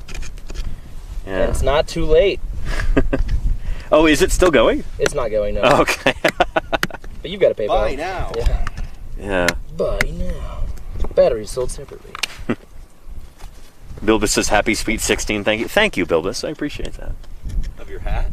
I guess. Yeah. Yeah, I think I got this in like May of 2005 or something. Maybe earlier. Yeah. Anywho. But yeah. Oh, and Conramo says, do you normally listen to music while digging? We often do. Yeah, Quinn has been kind of our tunes master, but his Bluetooth speaker, the battery died this afternoon, so, and I didn't have the right cable to charge it. Play some lo-fi in the background. Yeah. Yeah, if you wanted to, you could. Free. Yeah. Speaker would've been a lot better. Free beats to dig dinosaurs too. Yeah, there you go, yeah. It's my cool hat. Oh, there we go, yeah, there's Quinn's cool hat. My cool hat's in the truck. Yeah. This is the coolest hat. Ethan's got a big white cowboy hat with Z's on it. It's a very sleepy hat. $15 from 7-Eleven. Really? $15 for that hat? 25. That's not bad. Shoot, Not bad at all. like I've seen straw cowboy hats like that go for like $200 or $300 for like a low end one. So you got a good deal on that. Yeah. My hat I think was like 40 or 50 when I got it. So it's definitely It was paid for itself. 30. Yeah. Hand woven from some ladies in Mexico. Cool. Good deal. Nice. It's about 2 years old. Yeah. Fedorasaur says, so sad that science is so underfunded. I mean, you're telling me, yeah. Like, I make my living on Twitch. But I'm extremely grateful to be able to do so. Holy cow. Yeah. The people. Yeah. Do we ever get to see Danny do work? Dragantor, you will soon. Shoot, throwing some shade there. We'll be jacketing this in a little bit, and I did some jacketing yesterday on stream also. Danny's doing work right now. So, yeah. Talking to you guys. Jacket on, jacket off. But yeah. And Astronomy Show says, are these streams going to be archived long enough for you to be able to get some future stream reference videos from? Yeah. 60 days is how long they stay on Twitch for me as a Twitch partner. So yeah. Normally it's just 30, but I'm partnered, so it's 60 days. Yeah. Oh, and my hat is not a Stetson, Miss Yvette, no. It is a Minnetonka moccasin hat, which you probably... It's bathed in the it's Lake Minnetonka. But it is from Minnetonka, Minnesota. So it's made in the USA. Even though it's an Australian slouch hat. But yeah. Yeah. And yeah, Claire Burr will be putting these VODs up on YouTube also. Thank you, Claire. So long. And we've got some raiders from DJ K-Pop Girl. DJ K-Pop Girl. DJ K-Pop Girl. Rockstar. Thank you for the raid. Welcome to Paleontologizing. It's good to have you here. We're digging up a duckbill dinosaur out in western Wyoming and having a grand old time. Yeah, this is Ethan. That's Quinn. I'm Danny. We're digging up dinosaurs. Paleontologizing. Yeah. And VODs stay on a non-partner channel for 7 days only? Is that right, Mama M Media? Holy cow. It's way less than I thought. I thought it was 30 days. Shoot. Wait, say that again? So the VODs, the videos on demand, like the recordings of these streams, if you're not partnered on Twitch like I am, I guess they only stay on for 7 days before they expire. You can download them and put them on YouTube or whatever, but... Can you, like... You can personally go back and, like, watch them, like, any ones you want, or do they actually... They actually expire, like, they get deleted from the server. For me, it's after 60 days. Dang. I think it's 60. Mods, get on that. Yeah. Well, yeah, Claire Burr is going to be posting these to YouTube for me. And Claire Burr, I still need to know how I can pay you for that. So let me know. Burr. Yeah, yeah. We appreciate that. I need to show my mom. Yeah, yeah. My mom's back home in New York. In New York. She needs to see this. She needs to know I'm actually doing something with my life. Yeah. Yeah, we got a lip on this side. Okay. Nice. And, yeah, anyhow. Do I think I'll 3D print anything from this season's dig? I mean, eventually plethora of theropods. Yeah, that would be pretty cool. It'd be cool to do some life reconstructions of these animals, like sculpt them all fleshed out and then 3D print them. But that won't be it for a while. Like maybe until they're almost ready to publish. Yeah. Yeah. Oh, I think Awkward Cyborg wants you to say it in a New York accent. Hey, I'm digging here, Quinn. Hey, I'm digging it.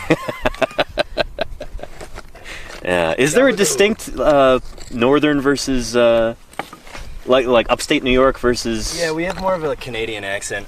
Oh, okay. I don't know. I can't really tell, but Huh. I mean, I New can York kind is of I can definitely kind of hear that now. Actually, yeah. Yeah, Yeah. we're very close to Canada, so scary close to Canada. Shout out to all the Canadians out there. Yeah. The impending invasion. All the Canadians in chat. Maple syrup. Yeah, how are you doing, everybody? The Whittler. Oh, he's got a partner badge. Whittler, how are you doing? They say, where is this? I'm sure it's been asked. You are correct. Saudi Arabia. Yeah. I know the title says Wyoming, but yeah, Saudi Arabia. No, we're out in western Wyoming right now, out in the western Wyoming desert. Take a look at that landscape. And here we are at the top of a ridge, digging up a duckbill dinosaur. So yeah, yeah. This night was useful. Yeah. Arley wants to know, since there's been so much interest, can we raffle off the camp bucket to fund a future dig? Sure. If people are that's a little weird, but I suppose, you know? We don't need it. It'd be nice to get rid of it, honestly. Draw a nice face. But yeah, yeah. And title does not say Wyoming. Oh, shoot. I'm sorry, then. It's Saudi Arabia. My mistake. It said Wyoming yesterday. I changed it. But yeah, yeah. Paper Cut says, in the North Country, we say seriously a lot. Is that Northern Seriously? New York? Yeah. Or the North Country, like in England. Seriously. When you're traveling in the North Country Fair, and the winds of heaven Yeah. on the borderline, remember when... And JB asks, an actual one? This is mind-blowing. Yeah, we've got an actual bucket back in camp that we poop into. Yeah. No, we think we're digging up a fake dinosaur here. what do you think of us? Shoot. Yeah. Yeah, here, let's do another quick little tour around before my leg falls asleep. Yeah, this is our hadrosaur quarry, one of two that we're currently digging here in the late Cretaceous Almond Formation. We've got a beautiful dennery right here. This is a lower jaw of a duckbill dinosaur. So like Ethan was saying earlier, this is where the pre-dennery would be, like the beak part of the duckbill. And then up there, you see those lines kind of going up? Like right there. Those are where the tooth sockets would be. So these animals had a lot of teeth. Duckbill dinosaurs are famous for having tons and tons of teeth. Like, I don't know the exact count, but I've heard like, oh yeah, they can have 1,000 to 2,000 teeth. It's probably closer to 1,000. But anyway, lots and lots and lots of teeth. And this lower jaw would go, maybe the beak would stretch to about there. And then underneath there, basically underneath where Ethan is standing, or right in front of him, might be the part of the lower jaw that kind of projects upward and makes contact with the skull, the jaw joint, like coronoid process. Yeah, so a big animal like this. This sucker might be like 40 feet long, like 13 meters, maybe like T-Rex sized. Duckbill dinosaurs get really big in the late Cretaceous. In the Hell Creek formation, for instance, Edmontosaurus, duckbill dinosaur, it's actually the biggest dinosaur in that formation. It gets bigger than T-Rex. Not a lot of people realize that. These guys get really big. And we've got a really big one here, which is exciting. And then next to Quinn right there, that big white cap, is a top jacket. There we go, thank you. Doing a little Vanna White for us. Yeah. That is another lower jaw. So we've got both denities, both lower jaws here, which is super exciting.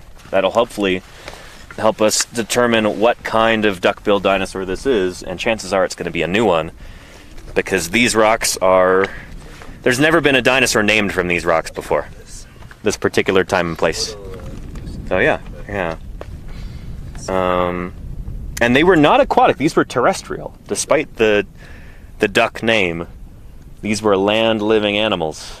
There's an old idea that maybe duckbills mostly lived in swamps and they paddled around and stuff, kind of like ducks. We don't think that anymore. The general consensus nowadays is that these were land-living terrestrial dinosaurs. So yeah. Good stuff. Yeah.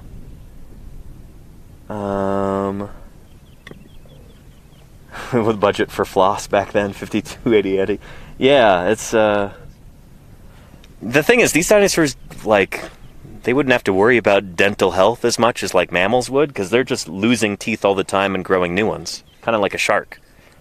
Most animals with teeth actually work like that. We mammals are kind of the odd ones out. We've got a weird system where we get, what, 2 sets of teeth for our whole lives, and we got to take care of them? Dinosaurs like this would just be constantly churning out new teeth like a conveyor belt. They might replace most of the teeth in their mouth, you know, once a year, or, you know, continuously throughout the year. So like any one tooth might not last any longer than a year or so. So yeah. And how did they eat? They grabbed plants with their mouths and chewed them up. Yeah, so I'm trying to figure out how to answer that question. These would have been chewing animals. So they actually had what we call a dental battery. There's all of these teeth, like multiple rows of teeth that would actually be used at the same time. It's kind of hard to describe without showing you a diagram. But yeah, a dental battery like this, their teeth would almost shear past one another, almost like a big pair of shears or scissors or something. It probably would have been a pretty efficient way of processing that plant material. These were really successful dinosaurs. They spread out all across the globe. We've got hadrosaurs from Asia, Europe, Africa, North America, South America. Do we have hadrosaurs from Asia, from Australia yet? I don't know. I want to say we do. We've got iguanodontians like Muttaburrasaurus down in Australia. So yeah, they might be everywhere except for Antarctica, and we probably just haven't found them in Antarctica yet. How much? Yeah. Weight? So yeah. Just this. But good stuff. And Mirgle Schmirgle's got a great question. They want to know, would the lack of conveyor belt teeth in mammals be due to having multiple kinds of specialized teeth, which have different functions? It's probably part of it, having heterodont teeth like that, different kinds of specialized teeth. But it might also have something to do with lactation. So mammals feed their young with milk, and yeah, talking to Fisher about this the other day. Fisher really likes mammals, wants to work on mammals. It seems like, well, Fisher said that having non-replacing teeth evolves at pretty much the same time as evolving like mammary glands and stuff. So it might be due to feeding their young with milk that they're, yeah, they're no longer, you know, having constantly replacing teeth. Yeah. And NYC East 34 Ferry wants to know, what's your favorite Jurassic Park movie? The first one, obviously. Yeah. Yeah. What's that? Sorry. I said that's the only answer. Yeah, it really is. I think they, as they go on, they kind of get progressively worse. First one's a classic, though. Yeah. Anyway, yeah. Yeah. And Mayor Space's manatees don't have specialized teeth, and they keep growing new ones. Yeah, other aphrotheres do too, like elephants. I think they get 6 sets of molars throughout their lives, and then when they're done with that, you know, set number 6, they're kind of cooked.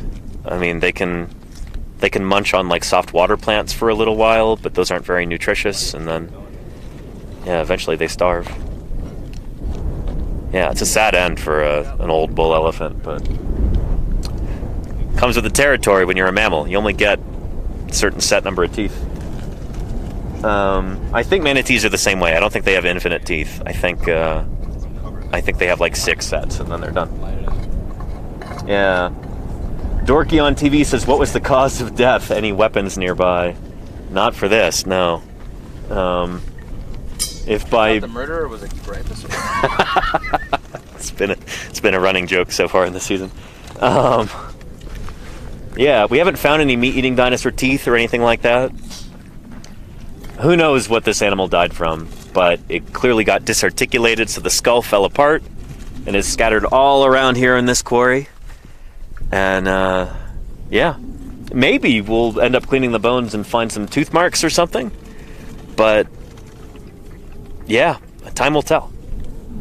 Yeah, we've not found any eggs yet, Assault Rabbit. No. Oh, except, shoot, I did find some eggs. When was this? On Friday when I was out prospecting. There's something that happens around here sometimes when you're looking for new dinosaur fossils and you're out prospecting. There is a mourning dove that just exploded out of this bush. So a mourning dove, it's a dove. It's kind of like a pigeon, but skinnier and browner. And it just comes bursting out of the underbrush and like flapping around all over the place. She's just like, "Oh, I'm injured, follow me, come eat me." They put on this big show like they've got a broken wing or something in order to like distract a predator. And it's because she was sitting on her nest and she wanted to distract from her eggs. So me and Fisher and Nick just walked over, and sure enough, 2 beautiful little mourning dove eggs there. I took a picture, and it was pretty cool. But yeah, but no fossil dinosaur eggs. No. Yeah, the almond formation is kind of weird. There's a lot of things that I would expect to see a lot of that I just don't. I wouldn't expect to see eggs necessarily, but it's at least like crocodile armor plates, crocodile scutes, osteoderms, champsosaur vertebrae. I've not seen a single one this whole time so far in 2 weeks. Yeah, just weird. So yeah. But anyway, and Saturn Trek says no answer to me equals no subs. Chat moves really fast here, Saturn Trek. So apologies if I don't see your question. I'm not trying to snub you, okay? Goodness. Danny, you got Oh, the back of my arms are pretty red? No, I got cooked. Oh, yeah. You got aloe, right? I do back in camp. I've got aloe for you. Allosaurus. Yeah. Anyway, yeah. And no fossil omelets, no. Hey, Paleo Mom, how are you doing, Mom? It's good to see you. Hey, Mom. Yeah. Hey, Mom. Mom, you'll be pleased to know that I've been doing well out here. Yeah, digging up dinosaurs, using sunscreen, all that good stuff. So, yeah.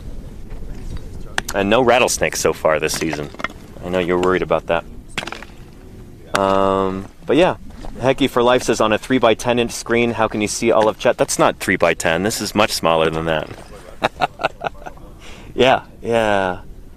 But yeah. And Fraza wants to know, what would the landscape have looked like when these dinosaurs were roaming around? That's a great question. Shoot. We've got our visual aid for that right here. Just to show you a map of the paleo environment here. But This is what North America would have looked like at the time. This is what we call a paleo map, put together by Ron Blakey from Colorado Plateau Geosystems. So we are right here in western Wyoming, right about there. And this is from 70.4 million years ago. So this is a little bit after our time that we're digging in these rocks right here.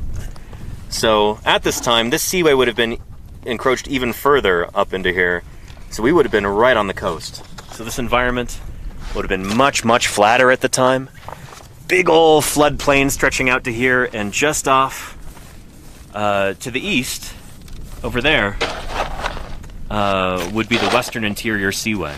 Again, this kind of shallow subtropical sea right out there to the east. We're basically right on the shore here. And you would have had, well, how would this be different from today? There would be no grasses back then. Grasses had not evolved yet. So no grass on the ground. Instead, you would have things like ferns, horsetails, maybe the odd cycad here and there. You know, conifer trees were probably dominant in this ecosystem. Maybe a few little palms and stuff like that too. Maybe some magnolia trees. But yeah, flowering plants are really starting to take off at this time. They, you know, flowering plants first evolve in the early Cretaceous. So yeah, you wouldn't have things like cactus or wildflowers and things like that. They hadn't evolved yet. So yeah, think of this as like a low-lying coastal plain with like rivers and creeks and lakes and yeah, like braided delta systems. Yeah, and at certain times, like the seaway actually encroached up onto here. We're still trying to figure out the lithology for this site. It's the sandstone, so it's either like a river channel deposit or riverbank, or maybe even like, this could be an ancient shoreline. Really sandy. Could be like a mangrove swamp or something like that. But we do find bits of wood and roots and stuff preserved in around the bones. Preserved from the Cretaceous period, same time as this dinosaur. So yeah. I hope that gives you some kind of a sense for what this was like. There would have been crocodiles and turtles doing their thing in this area. And maybe even an odd bird here or there. Birds are starting to really diversify around this time also. Maybe a few mammals scurrying around in the underbrush. Lots of lizards, probably salamanders and stuff like that. Yeah. But yeah, anywho. But yeah. Do any dinosaurs eat fruit? Oh yeah, Miss Yvette, lots of dinosaurs eat fruit today. There's lots of fruit-eating birds. You know that. But yeah, duckbill dinosaurs, maybe they ate fruit too. Fruit back then probably would not have been as diverse as it is today, because fruit mostly comes from angiosperms, from flowering plants. And flowering plants weren't really dominant back during the Cretaceous. They're still kind of rising to prominence. So, yeah. Anyway.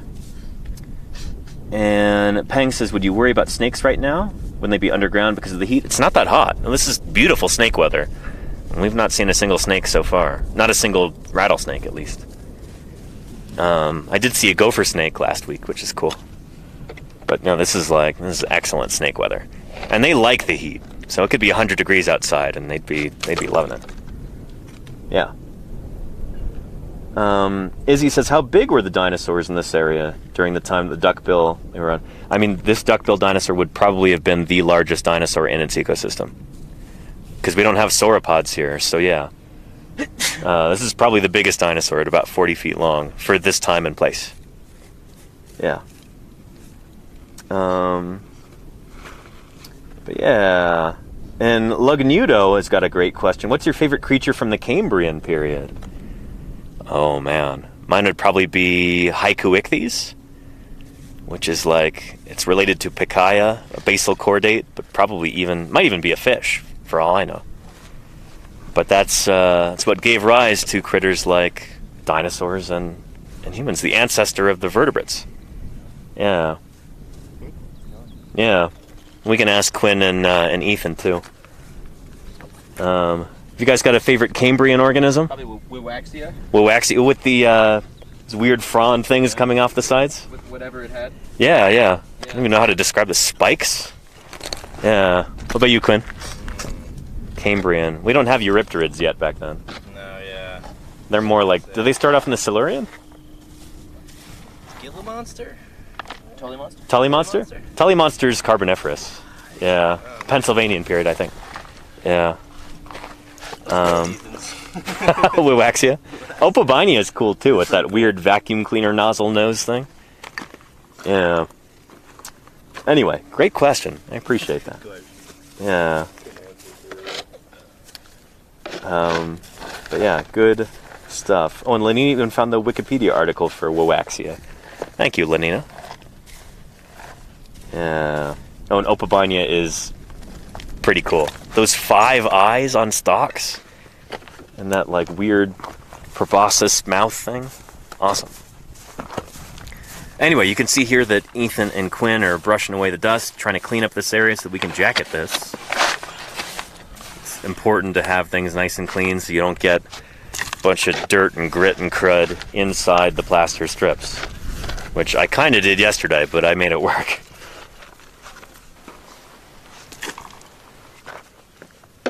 Yeah, nice. We're gonna jacket this thing in the next few minutes, you think? I hope so. All We right. can cut some more burlap. Oh, we do? Okay. Is that right, Quinn? Yeah, I think so. I'd like for this to be pretty thick jacket, just given the importance of this. Oh yeah, yeah, multiple strips. And what's gonna happen to this fossil? It's going back to a museum in Cincinnati, Ohio, where it's gonna be officially reposited.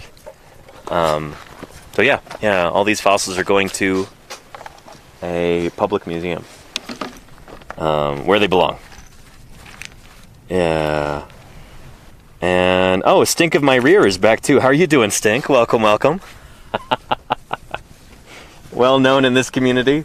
Thank you for your continued support. Yeah. Oh, and, you're looking for mosasaurs? I mean, there will be mosasaurs in the... Well, they were living in the oceans at this time. So yeah, if you're to go further east during this time, you'd see mosasaurs out there in the sea. And yeah, in the sediments that overlie this too, the Lewis Shale, you know, that's marine deposits, so maybe there's mosasaurs in there. Has anybody ever found a mosasaur in the Lewis, Ethan? I really don't know. I would suspect so. The Lewis Shale is not just in this area. It's in a lot of, I think it's in other states as well. Okay. But I'm not totally sure. Yeah, I'm not really familiar with the Lewis Shale. But yeah. And let's see here. Oh, thank you, High Village. I appreciate the well wishes. Thank you. Yeah. And I would agree, Lugnuto. The Tully monster is truly one of the creatures of all time. Can't argue with that. Yeah. And Dribble Ninja, you've been to the Cincinnati Museum. Very cool. Yeah, I've never been. But that's where these fossils are going to end up. Yeah. What would insect life be like during this time? Great question, Blast 3D. I'm not necessarily the best person to answer that question, but I do know that I think some of the first bees and wasps had already evolved in the Cretaceous. You had all kinds of beetles. Ants were already going strong during this time. Yeah. I think we've probably got butterflies by this time too, but I'm not sure. We've not found any insect fossils here yet. Oftentimes when you're working in strata that yield dinosaurs, it's not the right kind of preservation to yield insects, but you might find clues of there having been insects. So if you find fossil wood or fossil leaves, you might find bite marks or borings or little burrows from insects in there. And that's actually a big part of what we know about Mesozoic insects comes from their traces that they left, like that. If that makes sense. But if you want to find actual, like, really, really good insect fossils, you've got to go to either like a Lagerstätten type fossil deposit where there's like really, really nice preservation of soft tissue, or you look in amber deposits Look for insects that were trapped in ancient tree resin and fossilized in there. Yeah. So yeah. Red Bulwark says moths were the first butterflies, right? I'm not totally sure that moths and butterflies are actually distinct groups. I think those might be two different names for lepidopterans. I don't know if there's a hard line between moths and butterflies. I think it might be kind of an arbitrary distinction. I'm not sure, but I seem to recall that's the case. Yeah. And trapped in Lager, no, it's a German word that means, what does Lagerstätte mean? Shoot, I don't know. Somebody can look it up. What does Lagerstätten mean? In German. And have we found any decomposers fossilized? You mean things like fungi and stuff like that? No, not yet. Fungi are fairly rare in the fossil record, except for spores, I think. You might get a few fossilized mushrooms here and there, but I think they're really, really rare. And they might not even show up until like the Neogene period, long after the extinction of the dinosaurs, except for birds. Yeah. At first there are no daytime butterflies, only nighttime moths. That might be right, Red Bulwark. I don't know. Yeah, it's a good question. Yeah. But yeah. And yep, that is purple, yes, indeed. That's, or purple. That's what Lagerstätte means in a scientific sense, but what does the German word literally translate to? You know, what does Lagerstätte mean in German? I'm not sure. But yeah, it is a really special kind of fossil deposit where you get extraordinary preservation. You often get soft tissue. You can get feathers or fur or skin or even internal organs preserved. And a Lagerstätte. Lagerstätte is basically just a descriptive term for like a really special place where you get really excellent preservation. Yeah. And it's usually like a limestone or something like that. Although there are different kinds of Lagerstätte, I suppose. And no, insects did not come after the dinosaurs. Insects were the first animals on land, actually. Well, arthropods, at least. Insects were some of the very first land animals. They were here for long, long before the dinosaurs. So, yeah, shoot, the first insects come onto land probably in, like, the Silurian or Devonian, which would be, like, what, like 350 million years ago? Something like that? Maybe 400 million years ago? Dinosaurs first show up about 230 million years ago, something like that. So insects were definitely first. Yeah. But yeah. Place of storage, that's it, Purple Urple. Thank you. Yeah. Lagerstätte. Appreciate that. And Claire Burr, thank you for posting that question from Fizzy 3D. How does it feel to be the first to lay eyes on a dinosaur that is tens of millions of years old? That has been waiting for the entirety of human history in this spot for you to dig it up? It's pretty special. Yeah. Yeah. Yeah. Our first thought is usually like, oh, is this bone? And then what is it? That's usually the first thought. It's like, what kind of dinosaur is this? Let's dig in. Let's figure it out. But I think it's important to sometimes like stop and take a breather and just kind of drink in the wonder of that and go, holy cow. I am the first human being to ever see this, and it's been in the ground for, in this case, 73 million years. That's pretty cool. Yeah. Yeah. But yeah. Martine Den says, how much soil has raised since then, i.e. 70.4 million years? Is it possible to calculate, like 2 inches or more below the surface? It is.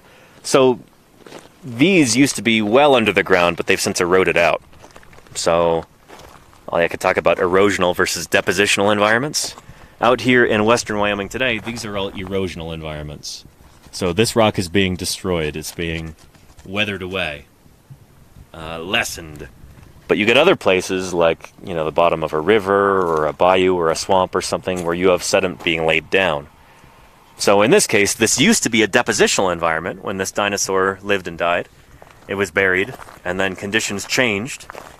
You had like massive mountain building in North America. Right now we're at like, what, over 7,000 feet of elevation here? But at the time this was sea level. So there's been a lot of change since then. So yeah. but I'm sure these hills used to be much taller and they since eroded down. Yeah, does that make sense? Yeah. Scrolling through chat. Yeah. And better get them dinosaurs before they weather away. That's the idea, Grilled Pikachu. That's what we're here to do. Yeah. So there you can see Ethan and Quinn putting some burlap over this, trying to plan out how this jacket's going to go.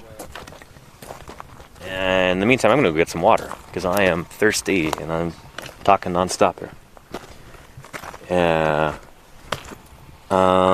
And Mom Greenberg, I'm glad you found the stream too. It's great to have you here. Welcome to Paleontologizing.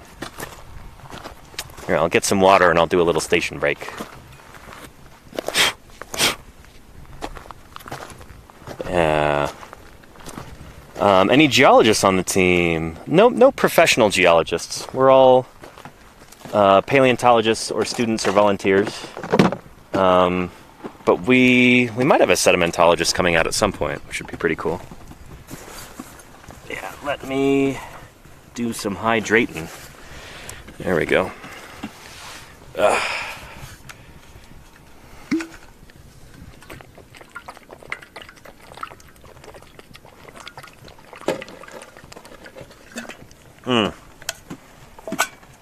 There we are.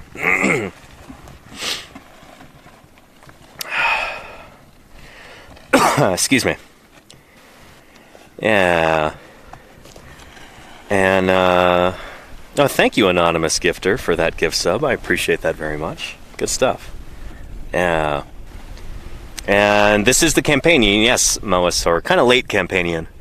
73 million years ago to maybe 72 or something. We don't really have exact dates for this yet. So, yeah. Excuse me.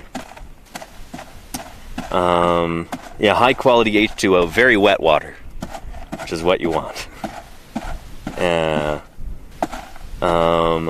there you go. Yeah, I don't have the measuring cup out here. That's back in my office. And have I thought about talking on stream with the BLM representative who's coming? No, probably not. I don't want to. I think that might be a little bit out of pocket. Yeah. Yeah. And let's see. Looking for erosion. I mean, hecky for life. That's how we find these fossils in the first place. Is they're, they erode out of the ground. And if you get really lucky, you happen to catch them just as they're starting to erode out. Before they're all destroyed. So, like, sometimes you get really, really lucky and you just find the tip of a tail of a dinosaur coming out of a hillside, and you dig in and the whole thing is in there. Or you find the tops of the neural spines of the back, or something like that. In this case, a lot of these bones have been, out in the wind and rain and snow and ice for a long time, so they're pretty scrunched up. But you dig in and there's good bone underneath. So, yeah. Yeah. Anyway. Yeah. And let's see. And hey, Ronnie the bear, welcome. Good to have you here. Again, I forgot I was going to do a station break. Welcome everybody to Paleontologizing. My name is Danny Anduza. I'm a dinosaur paleontologist, which means that I work on dinosaur fossils, and we're out here digging dinosaurs. There's Ethan and Quinn right there. Quinn's a volunteer. Ethan is our fearless leader. This project is his brainchild, and they're getting ready to start jacketing, or continue jacketing rather, this lower jaw of a duckbill dinosaur that we have here. We're in the late Cretaceous almond formation, about 73 million years old. And yeah, this is a big ol' honkin' duckbill dinosaur. There's another lower jaw right here in the ground. You can see the tooth rows right along there. Big animal. Like, we're talking probably Tyrannosaurus Rex sized. Although this is from probably like 5 million years before T-Rex first evolved. So we're a little bit older in time than T-Rex and Triceratops. They're at the very end of the Cretaceous, right when the asteroid hits. And we're a little bit earlier in time than that. Yeah, you guys gonna want an extra set of hands? Should I put the camera down at some point? Sure. Yeah, let me know. I'm here if you could use me. Cool. Things can go sideways pretty quickly when you're jacketing. So. Literally. Yeah. Yeah. Literally.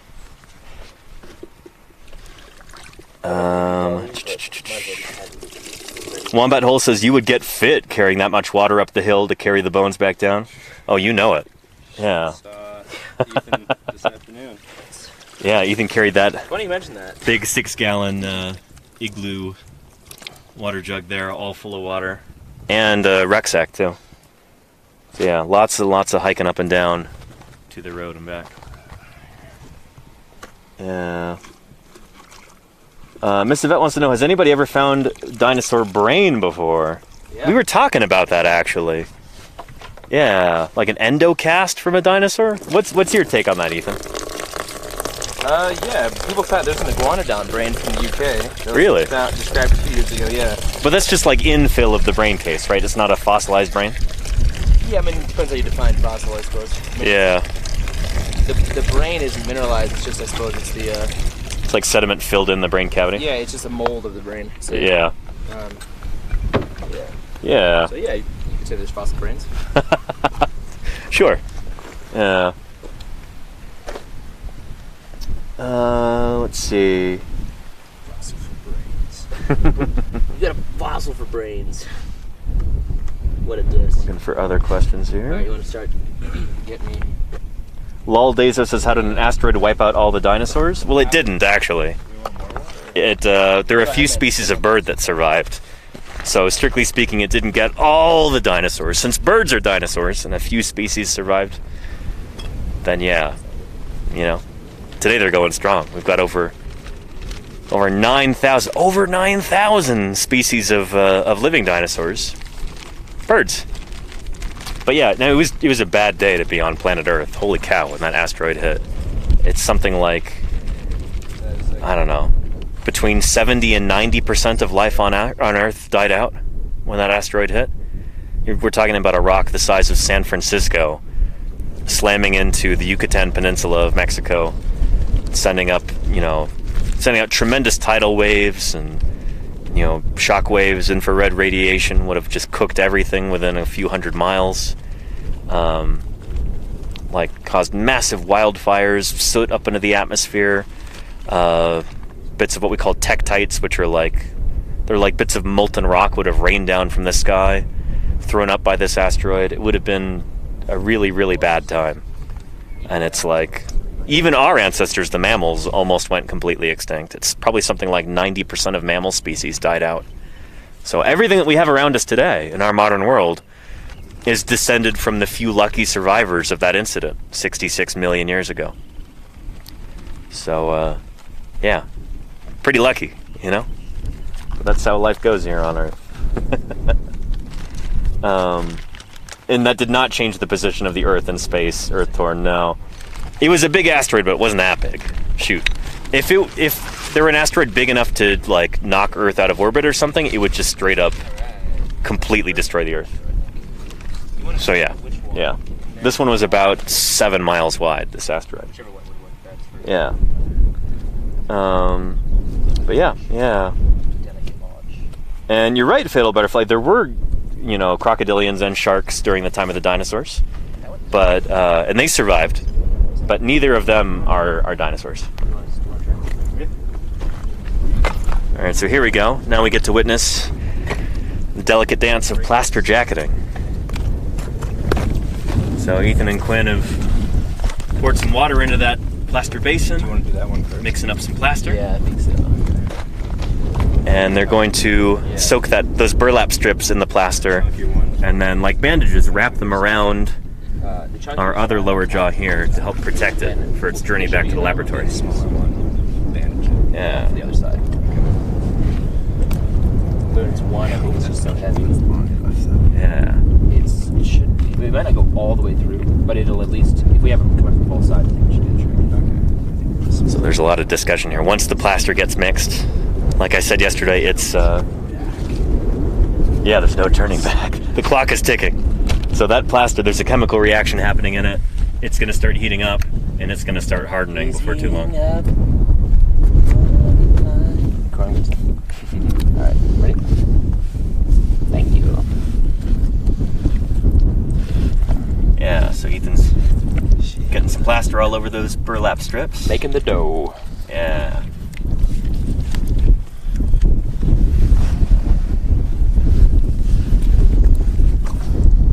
Very nice. It's the same method that paleontologists have been using since, like, what, the 1870s? Yeah, for a long time. Since the time of Marsh and Cope. Nice. I know on Twitch everybody's always excited about technology and all kinds of new tech, but this is very old-fashioned stuff because there's really very few ways you could possibly improve this process, I think. Dinosaur techniques. Yeah. If it ain't broke, you know, don't fix it. If it ain't broke, don't glue it. Okay. The glue. Or I guess as an engineer would say, if it ain't broke, it doesn't have enough features yet.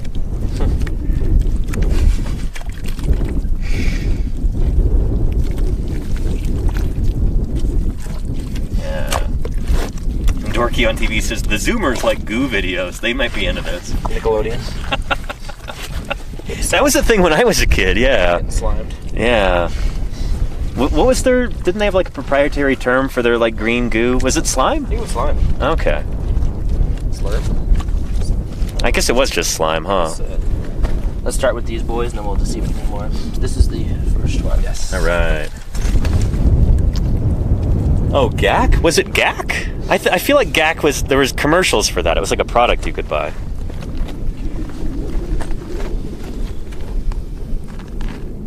That sounds disgusting. I guess it was disgusting. That's kind of the point, huh? Alright, so it's not going to go all the way through. This one will just go, you know, good way through. We get it decently taut up here. Alright. Okay. Now let me just smooth it down for you. Is that going to stretch all the way underneath? Pull it pretty taut, too, Quinn. Is it pretty taut there? Yeah. Nice. It's not going to go all the way through underneath. We're going to get another one on the other side. Okay, nice. I figured it might have been pretty heavy. Sure. And it was the one we had cut was really wide, so it would have been, yeah. So it's good that you mix the plaster nice and thick too, because it'll cling to the underside. So if you want to just hold on to the bottom one, like hold that up there, and just like kind of keep pressure on it for a bit while it's set. I'll focus on getting these other ones kind of going. This one's pretty long too, so maybe this will be the other side. All right. This one will probably be. Mayor Space says the winner of the Kids' Choice Award would get covered in slime. But here, you know, we're the lucky winners, and we get to get covered in plaster.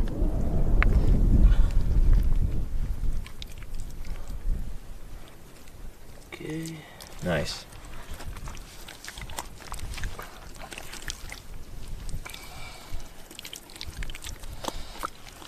It's not a perfect jacket. It's a good jacket. Here, I think I might want to set the camera down and get my hands in there too. That's what everyone's been waiting for. Yeah. America has been clamoring for this.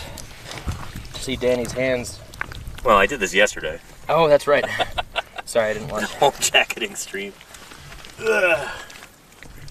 That was a lot of fun. Slime's in the chat. Send them in, guys. Slime of my rear. Sweet, sweet plaster ASMR. You're right. 5280. You want to get on that end? The, yeah. Posterior Start end? smoothing this stuff down. I'll take my watch off so I don't kill this watch band before it's time. There we go. Oh yeah, that needs some massaging in, yeah. Sure. When we get some goop at the end, that'll be nice to help fill that in. Dirt. Oopsie. You did a nice job cleaning this out though earlier. Yeah. something I sometimes neglect to do. That was the long one. There we are. Get in there. Okay, and I'll start from up here, and I'll smooth it out this way. And I'll grab it. Nice.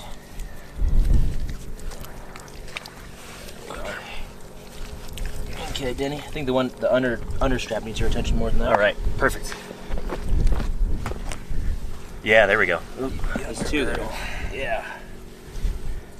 Okay, this one will be on this end. The one underneath, is it starting to stick there? It's still fine. Not yet, no. Yeah, no. It's not setting up yet. Okay. This guy will be our this end one. Man, imagine doing this on the underside of a complete Triceratops frill, Wow. where you've got 3 people on their backs, all like with their arms straight up, trying to hold it to the underside. Oh my gosh. We had a rather uncouth name for that at Museum of the Rockies that I will not say on stream. What, the problematic Triceratops? No, it was... Oh, maybe don't say it. I don't want to make I'll tell you later. But yeah, That's man. on Patreon. All right. Oh, that's your fingers. Okay. Nice. What is that? It's bone. Jeez, buy me a drink first. That's no moon. Okay, you said you need some goop? It'd be nice, yeah. If I can get some goop underneath, All right. like in the, to help adhere it. Hey, Quinn. There we go. Goopy. That's the way, yeah. Goop me.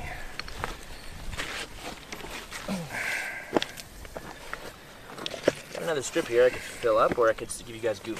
Put over here. Oh, it's Do we need another pretty strip, you smaller. think? Well, I figured How much goop do we have? quite a bit. Okay. So I could put a lousy strip on and then give you guys goop. I feel like I'd appreciate some goop for under here. All right, here you go. I mean, we have tons. So. Okay, good. There you are. Yeah. Goop me up. Make the best of that. Nice. Alright, so with this.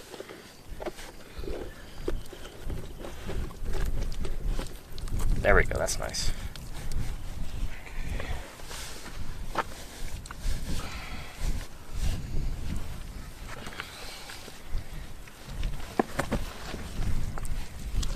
She was queen.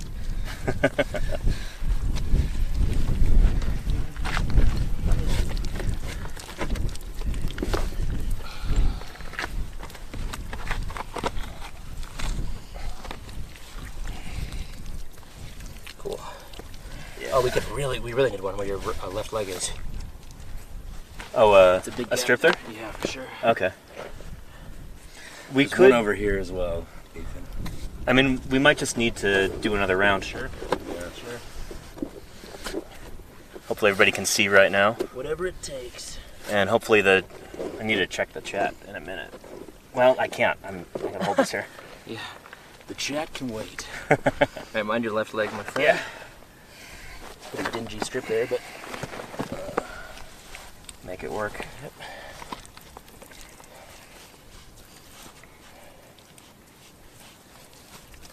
It's pretty good. Is the Yeah. underside starting to hold there? Not it's still quite being yet. problematic? It's, yeah. It's gonna need some time. I think there's like accelerants that you can get that make plaster cure faster. Oh, cool. Actually, that sounds like a commercial That sounds like jingle. a bad thing. Oh no, it's setting faster. I guess just for that strategic bottom parts would be great. Yeah. Like on the other side. But yeah. This same method that we're doing right now was used by Barnum Brown when he was coming through here in 1937. That's a tried and true method. Other paleontologists have tried to come up with like better methods for fossil jacketing, using like spray foam and stuff like that, and but like nothing really seems to beat this. When they first probably found this, messed it out, they were probably like, "Oh my god, Yeah. we're not destroying bones as they were pulling them out of the ground." Yeah, I'm sure no bone came out in one piece back then. No. Before that. And the glues that they had were really primitive, like just like shellac. All right, we got goop. All right, Who need? I'll take some. Oh, yeah, Terrence. thanks. Howdy. How's it going, Terrence? Good. beautiful afternoon for Yeah. some jacketing. Great to see the rest of that job, I suppose. Terrence.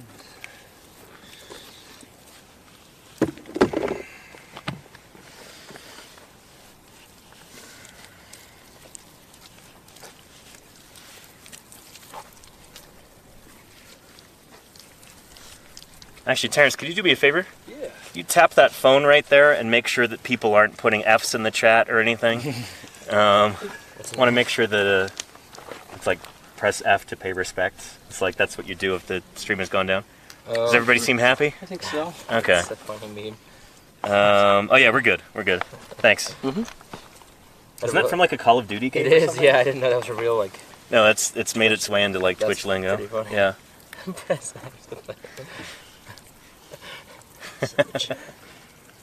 Black Ops 3 or whatever. Something like that. Yeah, like isn't the first level like you're attending the funeral of a fallen comrade? You have to like touch the coffin. You press F. Oh, that was the grenade button. Whoops. Mission failed. Respect were not paid.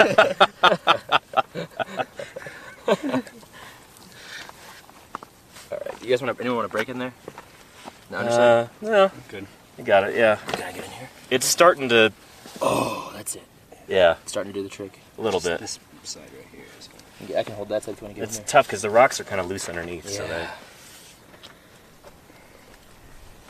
they... Hey, chat. It's not the bone. Oops. I know what it is.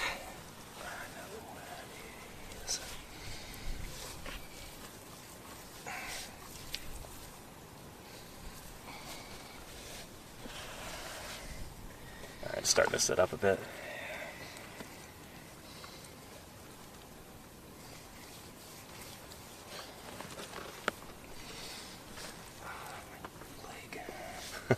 Falling asleep. Do you want a break? I can probably reach under and...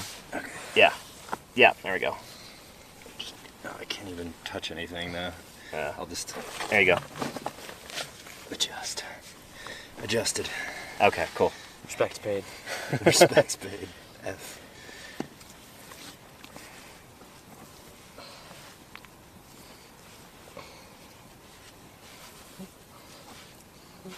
That is really loose rock. Yeah. It's alright though. And the bone isn't very deep. Like this is most of the depth of the bone right here. Nice. Still, it's a tall dentary. We're for Holy sure cow. gonna need this side, and we're for sure gonna need this side. I want to say that's much And then deeper more than of this side too. like Edmontosaurus's dentary. I don't Very think it's thin. very tall, yeah. Yeah, this is probably a cretosaur, I think. Cool. Wow. Graptosaurus monumentensis has like super Uh-huh. deep dentary, and it curves toward the distal end. Quite a bit. I mean, they all curve, but it curves a lot. I got to work at a Griposaur bone bed in Ooh. near Rudyard, Montana back in That's cool. 2012. Any skulls out of there? Oh, yeah. Yeah. Nice. I don't know what the... It's not Griposaurus blackfeetensis. It's Procerolophus blackfeetensis. I don't remember what the species name was. Notabolus? It might have been, or it might even be new. Shoot. Incurved manus? Um, Latidens? but it's from like maybe Old Man equivalent. It's from pretty old. It was Liz Friedman Fowler. That was her site. The Rocky bone bed. Dun-dun-dun.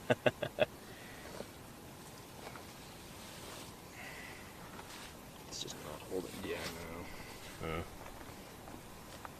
Alternatively, you can just stick a rock under there if you can wedge it under. Mm-hmm. If you find one of the right size. But yeah, this feels like it's falling. The matrix is just a bit loose. Yeah.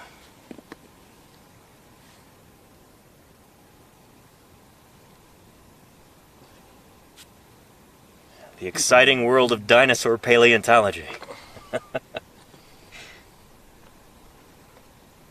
Grandpa, I'm tired. No spaghetti. Just paleo. Who said that? Whose line was that? I'm not gonna say. Okay. Are you here to do paleontology? Oh, I remember this now, yeah. Eat Okay. spaghetti. Yeah, wasn't that from a commercial? I'm tired of this, Grandpa. I think it's from the holes. Is it? Yeah. Oh, okay. Grandpa, I'm tired. That's too damn bad. Yeah. All right. No, yeah. iOS has that as an alert on I'm off her this one. on her channel. Should I just keep holding it? I would just probably call it. Okay. All right, ready? Should Still we there. Good. Should we just immediately do another one? I mean, we gotta let the plaster in the bucket. Well, the thing is, if we let that dry out, then we'll get some extra time for it to set. But like, if you leave like mostly cured plaster in there, the rest of the plaster that you pour in will set extra fast. Okay. It like kick-starts the reaction, which is not necessarily a bad I thing. guess if we were just on it, we could do that. Yeah. Should we do that? Yeah, let's go for it. Do we have any burlap ready? Because we got. Let's just talk about what we need to do first. Over there. This is a big. Oh, not We ready. for sure need this way more. This needs more than none, and then this side needs a bunch. So. The ladies down there? Yep. Yeah, let's see here. Oh yeah, we're gonna use the stretcher to carry this down Wombat Hole. You are correct, Izzy. Get their camp set up and they offered to make dinner tonight as well. Oh, that's awesome. What are they? I don't know. I'm not saying anything they brought. Gotcha. Just I got a beef chef. bought a bunch of pasta and I bought burgers and I bought dogs and stuff. So it's your decision. Yeah. I still do. Okay. I guess we could just call this. I mean, it's pretty. What time is it? Towards 6. Yeah, 6 o'clock. I agree, but yeah, let's do it. Let's do another load real quick. Yeah. Do it. I'm not even hungry yet. I'm always hungry. Maybe just Hungry give for those guys an dinosaurs. update over there. I told them maybe 6 to 6:30 like previous days. So maybe if you have a particular number or you know how long. I would say we'll be done in less than 30 minutes. All we Cool. need to do is slap another layer on and then close the site for the day. Yeah. Which could be fat. It could be less than 30 minutes. We're just on See it. how many people we got watching All right right, now. burlap. Here's a piece. 479 viewers. Holy cow. Yeah. Not too shabby. That's what happens when we don't have the Starlink cutting out every 20 minutes. All right, we have plenty of burlap right here already cut. Yeah. The other plaster bag is in that tarp. Some right here. We got a bunch of cut. Oh, really? The plaster's in that big ass tarp. Let me get some water real quick. Big arts. Big art tarp.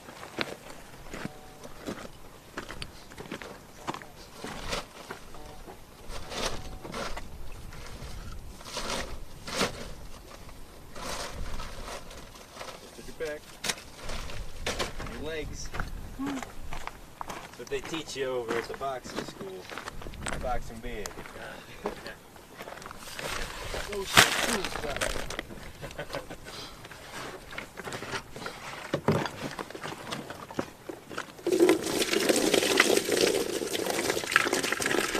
Precious, life-giving water. Oh. Is this the burlap that's cut? Yeah. Oh. Sweet. Yeah, Look at chat. feet. Oh, this She's going. Alright, Yeah. start dumping.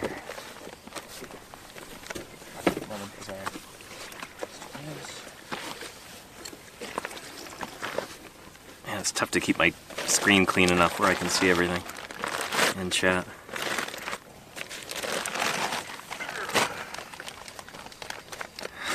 Fizzy 3D says, Jesse, that was the only water we had. The Breaking Bad reference? I assume so. Yeah. Or Toy Story? I don't think it was from Toy Story. It was from, was it the assassination of somebody by the coward Jesse James? Oh, yeah. Yeah. Oh, yeah, that. Good movie. Brad Pitt? Yeah. Imagine doing a Twitch stream from Antarctica. Yeah, Moasaur. I'm not sure if Starlink works in Antarctica. I think it might mostly be a Northern Hemisphere thing. Oh. Yeah. Mayor Spaces, it's got to be really irritating to have plaster all over your hands. You get used to it. I don't know. It's one of those things. Comes with the territory. Be outside in general. And to drink warm water. And hang out with your friends. And... the hairier you are, the more uncomfortable it is. Right, Danny? For plaster? Right. Oh yeah, having to like pick this out of my arm hairs is not ideal. No, sorry. I'm smooth. Yeah. Seal. Smooth-armed person. And yet I think that is true that the Jesse James was not the coward, but his assassin was. What did I say? Did I say the coward Said Jesse that the assassin was named Jesse James. Oh shoot. The assassination. Yeah, assassination of Jesse James by the coward, whatever. Yeah. By the coward By the coward, not Jesse James. Scooby-Doo.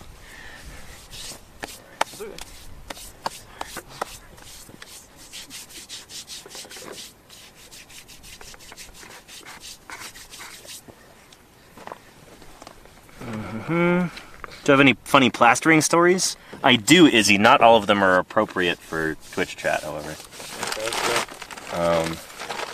Yeah. Actually, most of them probably are not.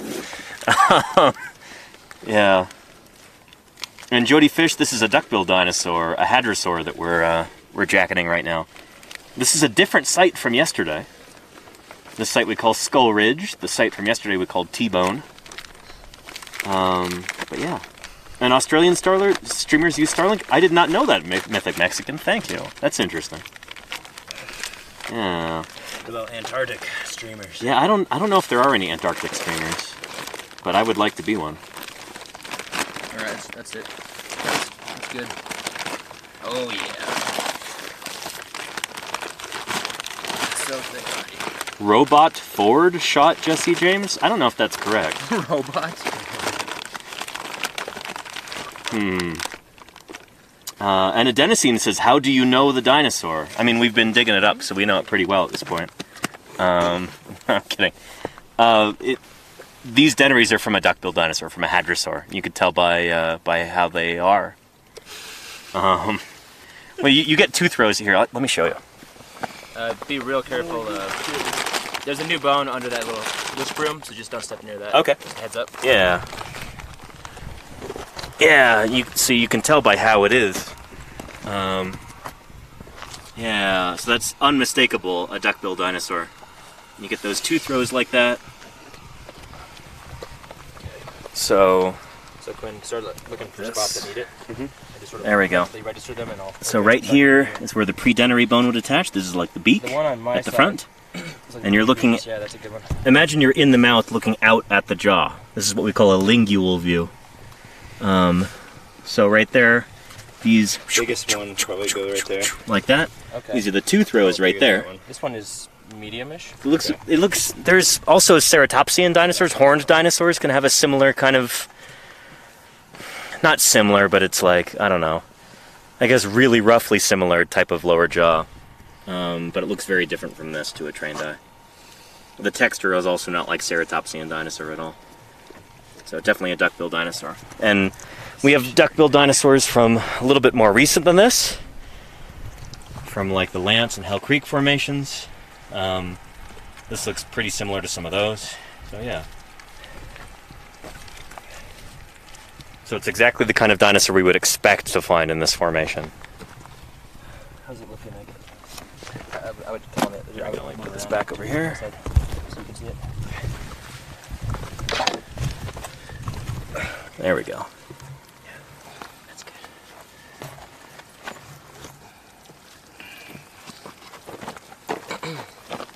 Yeah. Let's see here.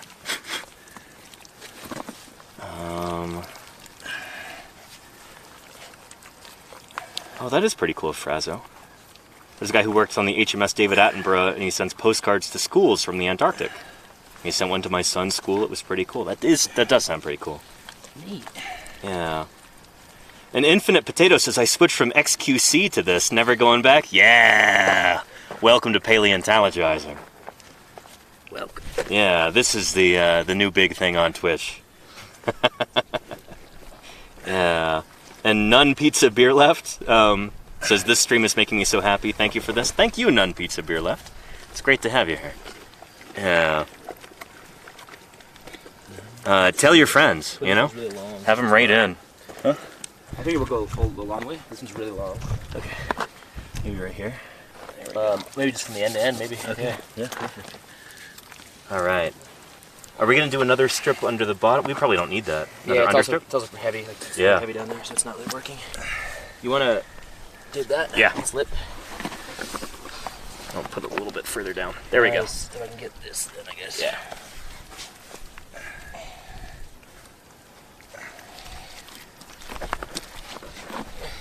Doing some arts and crafts here. Today we're making a duckbill dinosaur.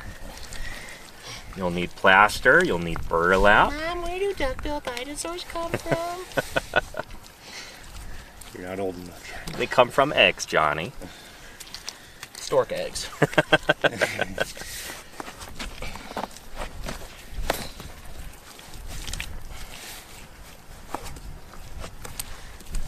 Nice little hump right here, though. No. Are we gonna have any goop later? Let me check. Okay, because that'll definitely be good for over here. For dinner? We don't have a, yeah, pretty hungry.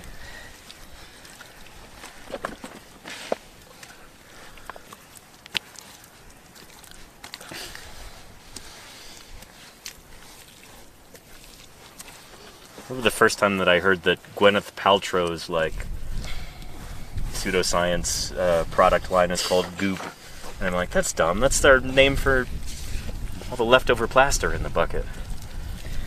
How dare she? It's our thing. Yeah. It's our She's quite the interesting candle line.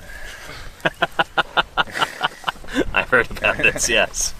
Yeah, isn't it like mahogany?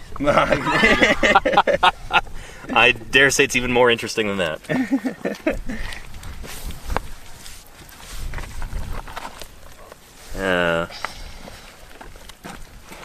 How's everybody doing tonight on this jacket? It's going good, everyone? Yeah. Sweet. It's good to have that goop to fill in, or we can still see burlap texture. This is a big old pocket right there. This one was hard to Ooh, set. shoot. Yeah. You know, I'll probably Try and reset that. there we go. Yeah, nice. Can I get some goop? Yeah, you better. You. Yeah.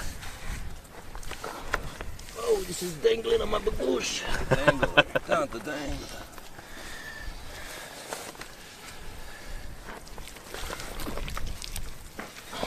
All right.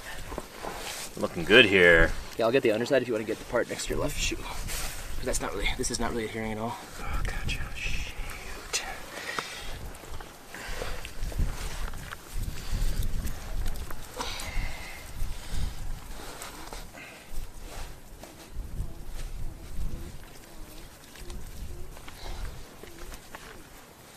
Is that one of us?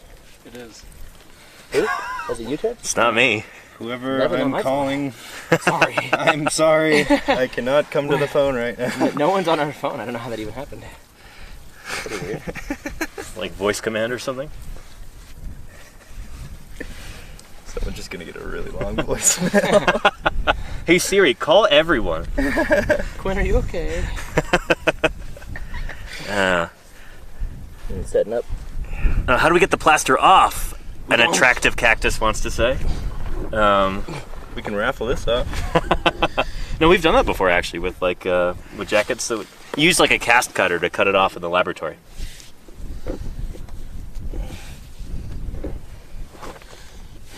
Yeah, we do have a bit of an air pocket over here, but I don't know if there's any way to help that. All right, guys. If we had an imaginary extra strip, where would it go? Probably on one of the far ends, Okay, like which end? just to help protect it. Like which end? I feel like we're pretty good over here. Maybe on that end, like one of those projections there or something. This one's a joke, but Yeah. the inner side may stick. Yeah. Jacket. It's gonna take quite a saw.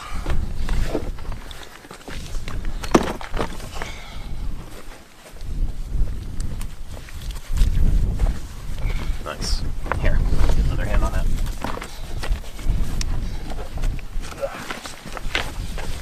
Focus on the edges so they don't peel off. The bottom one will, but at least this will keep the other strips together. Yeah.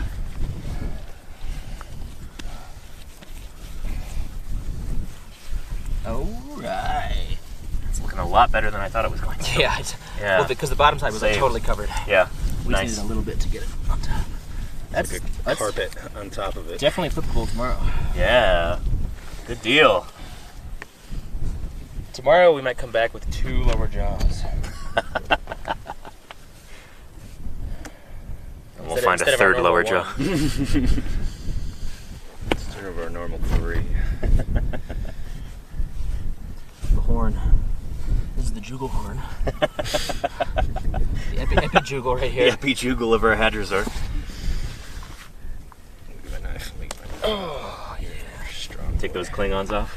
Yeah, it's a bad time for it, but alright. I'm off. I'm Okay. retiring. Good deal. Holy cow. She's safe. High fives all around. Yeah. Plaster everywhere. Don't do it over the setting. So. And good flip for tomorrow? I think so, Jody Fish. It's going to be nice. Yeah. Very nice. Fish stir. Fish stir, I barely know her. Someone's still calling someone. That's Quinn. No! Who is it? Talking to the operator. Oh God! It was someone in college I knew. This girl. Oh no. That's funny. Accidental rekindled romance. Oh, shoot. You're like, hey, sorry I accidentally butt dialed you when I was, digging up a new species of dinosaur. Out in the wild Oh my deserts of God. Wyoming. How did that even happen? Windy, Wyoming. Like, yeah, it's pretty normal for me. That's kind of what I do. Sorry, Georgia.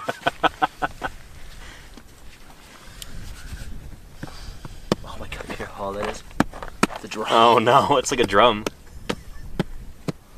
That's terrible news. But it's okay. Yeah, it'll be fine. Oh, the bottom's great. Lug. Look. Yeah? Look what you did. It's beautiful. Oh, nice. Beautiful. All right, let's pack up the site and go out of here. 612. All right. Should we call it? I think so, yeah. Let me get my hands clean enough that I can manipulate the phone, and we'll do a raid and we'll wrap up the stream. Yeah. Wonder who else is streaming some science right now. I guess we'll find out. Yeah.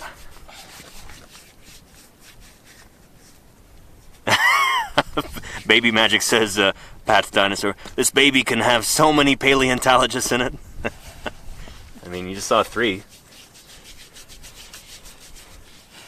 I think this Gonna goes say something. Probably shouldn't.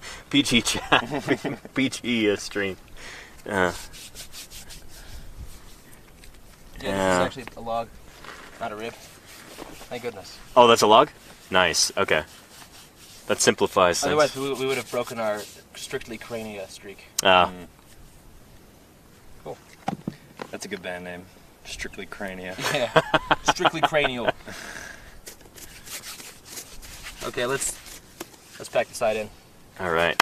We'll be here early, so we don't need to like worry about every little bit. But Okay. the stuff that's gonna Like getting all the go tools away- organized? Yeah, I figured. Yeah. We'll just call it. All right, let me grab this. And this. And we will go ahead and wrap this up, everybody. Thanks for tuning in. Yeah, thank you everybody for tuning in. Let me find somebody to raid real quick. And, yeah. There we go. Georgia.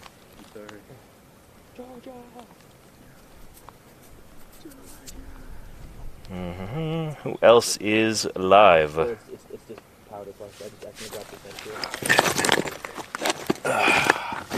It's alright. It's not. Are you okay? It doesn't matter. Right? Granny, Bob Ross, MST3K, Roscoe, Science Streams. Let's go raid Science Streams. We'll say hello to Balint. That little bit. Yeah, molecular and systems biologist. And one of our best friends here on Twitch, Balint from Science Streams. Let's go to that. Look at that, dude. Go to my channel, chat, and let's see, raid, Science ants, streams. Did that work? The read has been created. Excellent. Yeah.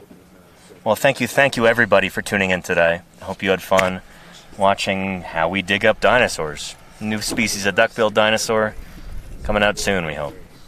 I'll be streaming hopefully tomorrow. We'll see. I'm here for about 5 more days, and then I'm going to have a little break for about 2 weeks, and then I'm going to be out digging dinosaurs in Utah for 3 weeks, something like that, starting around mid-July. So, yeah. I'll see you around, everybody. Thank you so much for your viewership, for your support, for your enthusiasm, for your questions. Thanks for keeping this stream going. Thanks for funding this dig, honestly. It's pretty extraordinary, and I appreciate that more than you know. So now we're going to go right into science streams, and I will see you there, everybody. All right. Take care. Bye-bye.